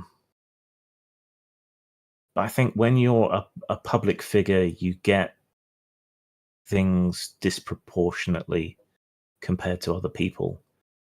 And then I don't think it's that accurate to project your experience out onto society or the internet as a whole. I think it was Pew Research. They did at least one study. I think there's been others since that showed it's men that get the majority of harassment online, not women, but that female journalists and other public figures do get a lot of harassment, but then so do people like Piers Morgan, who probably deserves it. So it creates a distorted view of what's really going on, and I think psychologically or socially, there is a difference in the way that men and women react to potential dangers, threats, online harassment. As I think I said earlier, I'm not sure who has the right of it, whether it's men who tend to minimize it when they should be taking it more seriously, or whether it's women that tend to maximize it when they should be taking it less seriously. I don't know which of the two it is, but that seems to apply to a lot of different situations. I wouldn't. Sorry, I wouldn't say that they weren't harassed, because definitely, yeah, everyone gets harassed. Sorry, go on. No, sorry, I was about to interrupt. I was actually I'm still a huge fan of Felicia Day, and I think GamerGate. I mean, look, we know. I do want to say we when she got doxxed, one, we have no idea who fucking did it, right? No. And there were over 600 people who upvoted that topic saying that absolutely we don't want anything to do with this. Like I really like Felicia Day and the work that she's done, like the guild. I'm a Yeah. really big fan, and I think like Yeah. she was like a really popular person. Like people in GamerGate, even after she came out as anti GamerGate, um, she only tweeted about it like twice, I think. But like when she came out as like anti GamerGate, I think like everyone was like, "Oh, well, that's really sucks," because like we really have a lot of respect for you, and like we, we Yeah. I don't think like people were like being mean about. I mean, maybe like some people were. It's the No, internet. I I'm sure think some people were people were, disappointed. but Yeah, I think people were disappointed, because everyone thought of her as perhaps more genuine than a lot of the anti-Gamergate people. But I think it was also fairly obvious that she didn't really know what she was talking about and was just kind of going along well, it seemed like she with it. said something like. I'm not even sure she said something even anti GG specifically, but she said like I used to love um, the gaming community because I felt like safe and safe there. But now I wonder, or something. I don't know. I don't have the exact quote, but it's something like I used to feel safe, Something like but that. now I'm afraid of now. But now I'm worried when I see someone with the mushroom shirt on or so. I don't fucking know, dude. It was Yeah, some it was something like that. like Um, if I see someone with a gamer shirt, I used to think, wow, this is a cool person I could bond with or something. Now I don't feel that way anymore. I think it was something like that, right? But it was right, but involving that's crossing the street or something. I don't know, man. I'm making up yeah, analogies. but uh, that's kind of how I feel now. Like I haven't been to a gaming convention in years because I don't feel safe there. All it would take would be one person to complain about me or make something up about me, and I would be out and I would be down, hundreds of quid that a self-employed game designer can ill afford, right? And I see people who I would have used to have thought of as like fellow travelers, fellow gamers, but yeah, you never Oh, know hang when on, their head is going to spin round and pea soup's going to fly out. hang on. She wrote a whole article Oh, okay. to clarify. Well, the left can't meme. It's way too long to read on air. Way too long. But especially since you're trying to get to bed. Anyway, I do have another great question though from chat from her, anti Gamergate question. So I'm gonna skip some of the ones I was about to do out of respect for you, Okay. and then we'll um, to make up for it. Ninetales asks, is it possible that those who actually cared about ethics in games journalism were the collateral damage to those who used it for right wing agendas? Um, well, I think we talked earlier about how certainly early on it was fairly obvious from Brad Glasgow's work and other people's work that we were all primarily left liberal.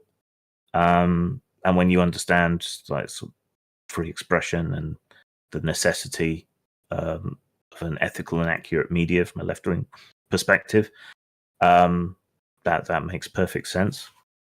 The right wing kind of came in later and tried to exploit it. I think they failed. I think Milo tried to use Gamergate, but most people were kind of wise to him and ended up using him. The constant accusations of being right wing, ironically, I think attracted a lot of right wing people to it, and the holdouts at the end tended to be the people who were more ideologically committed. So I think it became more right wing over time, but I don't think the ethics people were collateral damage. They were the heart and soul of the whole thing right from the start. And thank you for the. We're not doing any more listener questions, but Grim is in the Discord, so if you two want to set up a conversation later, 100%. I'll even moderate if you want, or well, maybe get somebody. Yeah, Guys, but let maybe me not get me some sleep moderate. first. Let's get a different moderator. Yeah. Okay. No, right after this call, we'll go another 4 hours. Let's do it. All right. All right. Just like the old days. That was more me. That's more my participation. I did that crazy shit. I don't know. I don't know if you had the.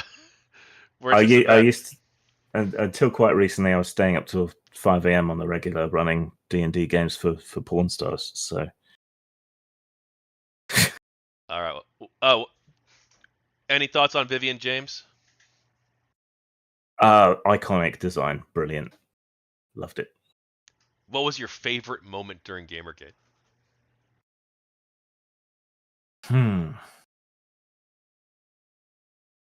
I think it's got to be that SPJ moment when they said, yeah, that's a breach of journalistic ethics. If you could have changed one thing about GamerGate, what would it be? I'm trying to remember I can only remember calling her Drunky McGee, but that one games journalist. Do you remember who it was? Constantly being accused of being an alcoholic. Leia Alexander. Yes. I would physically stop her from going to the Guardian newspaper because she completely poisoned the well. If she hadn't interfered, then we might have gotten a fair shake from a British broadsheet newspaper. You think you changed that? You changed the entire narrative? A lot of it, I think. If I'm remembering correctly, she was also quite heavily involved in the Game as a Dead articles. She wrote one of them. Yeah. And she may have been kind of one of the ringleaders of that. So, well, when you say stop them, do you mean physical violence? No, I just mean a twist of fate somehow, something that would stop her doing it, or something that would stop the Guardian from being so stupid as to go to one of the people being accused, and going completely with their side of the story. The journalist in me had to ask. Okay, I can't just leave that floating there. Okay. If by some twist of fate, the number 73 bus swerved onto the pavement and crushed her against the wall, I probably wouldn't cry. Oh, come on, dude. Now you're dude. Fuck. You can't discern tone in the book, so people aren't going to know that you're kidding. You know this, right? I mean, I could put in parenthesis. You could put parenthesis sarcastically. It doesn't translate pressed. well to text. But, okay. I assume you were joking. Of course I was joking. Okay. All right. What would you have done? What would you personally have done differently during GamerGate?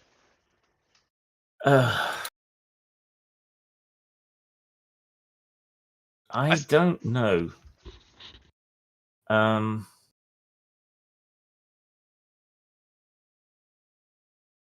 Realized I was arguing with a bot like maybe 2 tweets earlier instead of the grand total of 3 tweets that it actually was. Well, you know how it was. We were arguing with like 20 people at the same time. There Many were of a whom lot of bots. There were a lot of bots. we were arguing with 20 odd people at a time, many of whom didn't have the best command of the English language. So it could be hard to tell.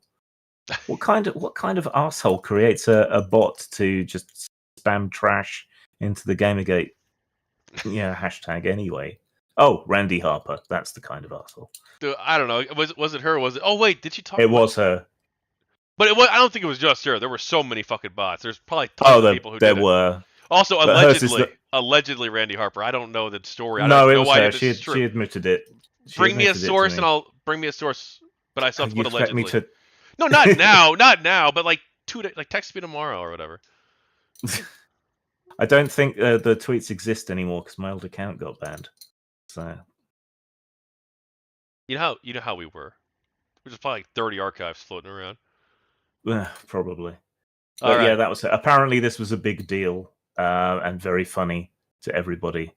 That in the midst of masses of other arguments, I had exchanged 3 or 4 tweets with a bot. One of which was a bot.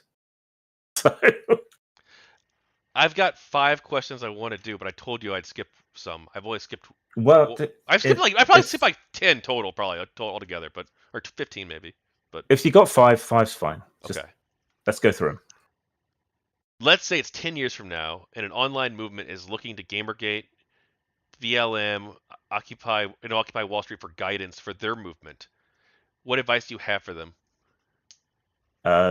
Don't, because the system adapts to these kinds of protests, and whatever tactics we used in the past will be no good anymore. You need to think of something new.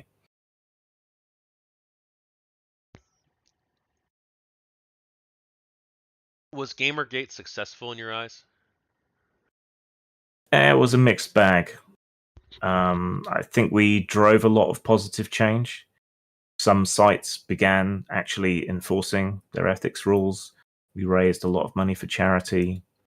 We created networks that produced games and amazing fun content and all kinds of other cool stuff. We helped kill Gorka, though that was mostly Hulk Hogan, but they did say that we cost them a lot of money.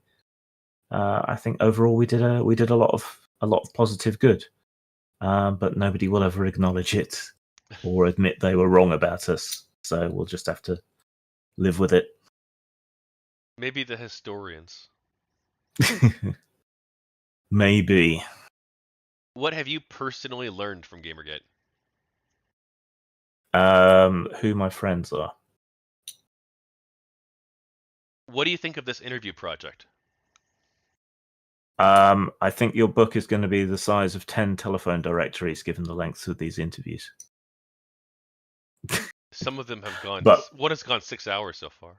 More seriously, I welcome it. I think it's important, and I think it's important to revisit it after all this time. And I'm certainly curious how people look back on it. Some people reading this might hold a negative view of Gamergate. Do you have anything you want to say to these people? Is there something you love? And has it ever been attacked by people who know nothing about it? And have you ever been judged for loving something, a hobby, a series, anything, a type of food, even? Then you know what it's like to be Gamergate. That was beautiful. That was beautiful. Any anything else you want to talk about?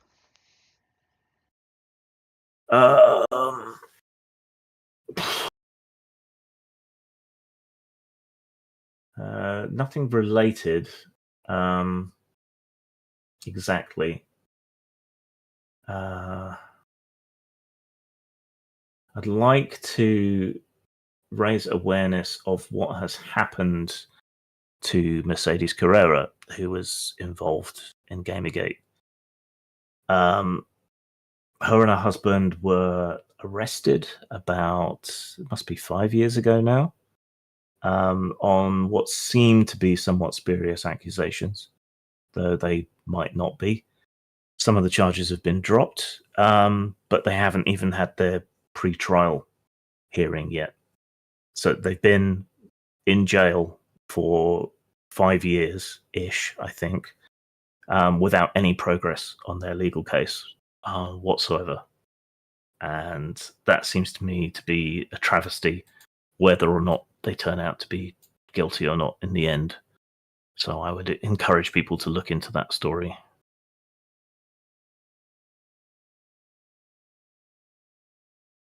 I I don't know anything about that Mercedes Carrera case. Um, when it happened, I was just like, oh fuck, this person's a fucking sexual predator probably. Fuck. Like Jesus Christ, this looks so bad for the fucking movement. And like, it looked like it Yeah. was.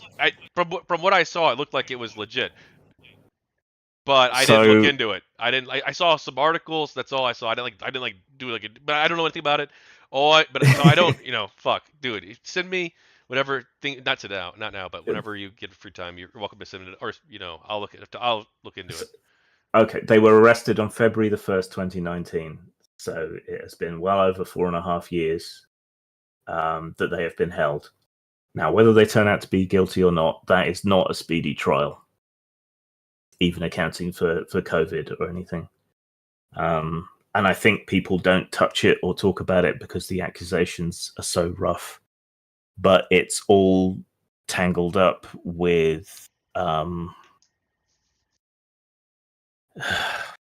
fuck, my brain's starting to shut down. It's all tangled up with who gets to take care of the kid. There is a former partner of hers who is a turbo Christian, and there does seem to be some sort of corruption in the local legal system. It stinks, basically.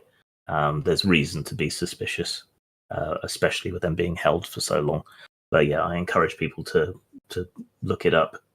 XBiz has some pretty good articles on it, though most of them are just trial delayed again. All right. Well, hey, thank you so much for coming on. I'm sorry we went so much later. I didn't. I wasn't sure how long we'd go, but I completely blanked on. Hey, wait a second. Where he lives, it's 3 a.m. I knew that like mentally. I'm like, okay. But I'm like, okay, well, that's fine. I'm like, okay, 3 a.m. It's like okay. It's like, wait a second. Oh fuck. That means he probably won't go for 6 hours. I didn't even think about that. All right. All right. Well, hey, thank you so That's much all for good. thanks for so much, and of course, you're welcome to hang around and we can talk again. We can talk about anarchism. There's many good discussions we could have. Sure. Preferably at a more humane time. Yeah, and But then I'll get you in yeah, touch with. Oh yeah, well, you know what? We could do weekend or like a weekend or something. Because I sure, do. sure. I take the streaming stuff kind of seriously now. Or I'm trying to. We'll see. Yeah. But it's also it's so after this I want to like transition. I'm probably gonna like edit the book, the transcript live too. Ah, Um, thrilling. That way I'm in the well, that way when I can get feedback from people, like, okay, we can probably cut this specific thing out here, right? Like I'm gonna keep all the people's words and stuff, but the meta stuff where it's like, oh yeah, let's do a bathroom break, like that's getting cut out, obviously. But like I'm gonna keep pretty much everything else, Yeah, I'm always I think. jealous of artists because when they stream their work, it's interesting. Whereas if you're writing and editing, it's dull as fuck. Actually, no, there's some people who do write, but they do more like educational, like learn to write with me and stuff, I guess. But you Boring. can make this a thing, Grim. Make it Maybe I can use a fancy font or something to keep people's interest. Oh, there you Ooh. go. Well, hey, thank you so Right. much for coming on. Have a good night, and stick around on the Discord. We'll talk. All right. Take it easy. Take care. And I want to raid J Tiberius. Actually, I haven't talked with him yet, but we've possibly got something coming up. Uh, All right. Sleepy time is now. Take care. Yeah. Ciao. And then on YouTube, I'm gonna raid food shops. With Hey, we got 6 live viewers on YouTube right now. Go tell her Food Shop sent you. And I know, Cece, you were on that panel. Excellent job. So was Cypher. So was Roy Calbeck. You did the panel. That's awesome. Thank you guys. That was great to watch. And it was a civil conversation. It really was. It was awesome. We could eventually, soon-ish, not tonight, not this week, maybe next week we can schedule something where we go over the debate performance, the panel performance, because I know we've talked about it, but I'm serious. I think next week we can do it, or maybe if one of my streams goes short, we can do it last minute. But none of these are going short really, except for the one. All right, take care. Have a good night.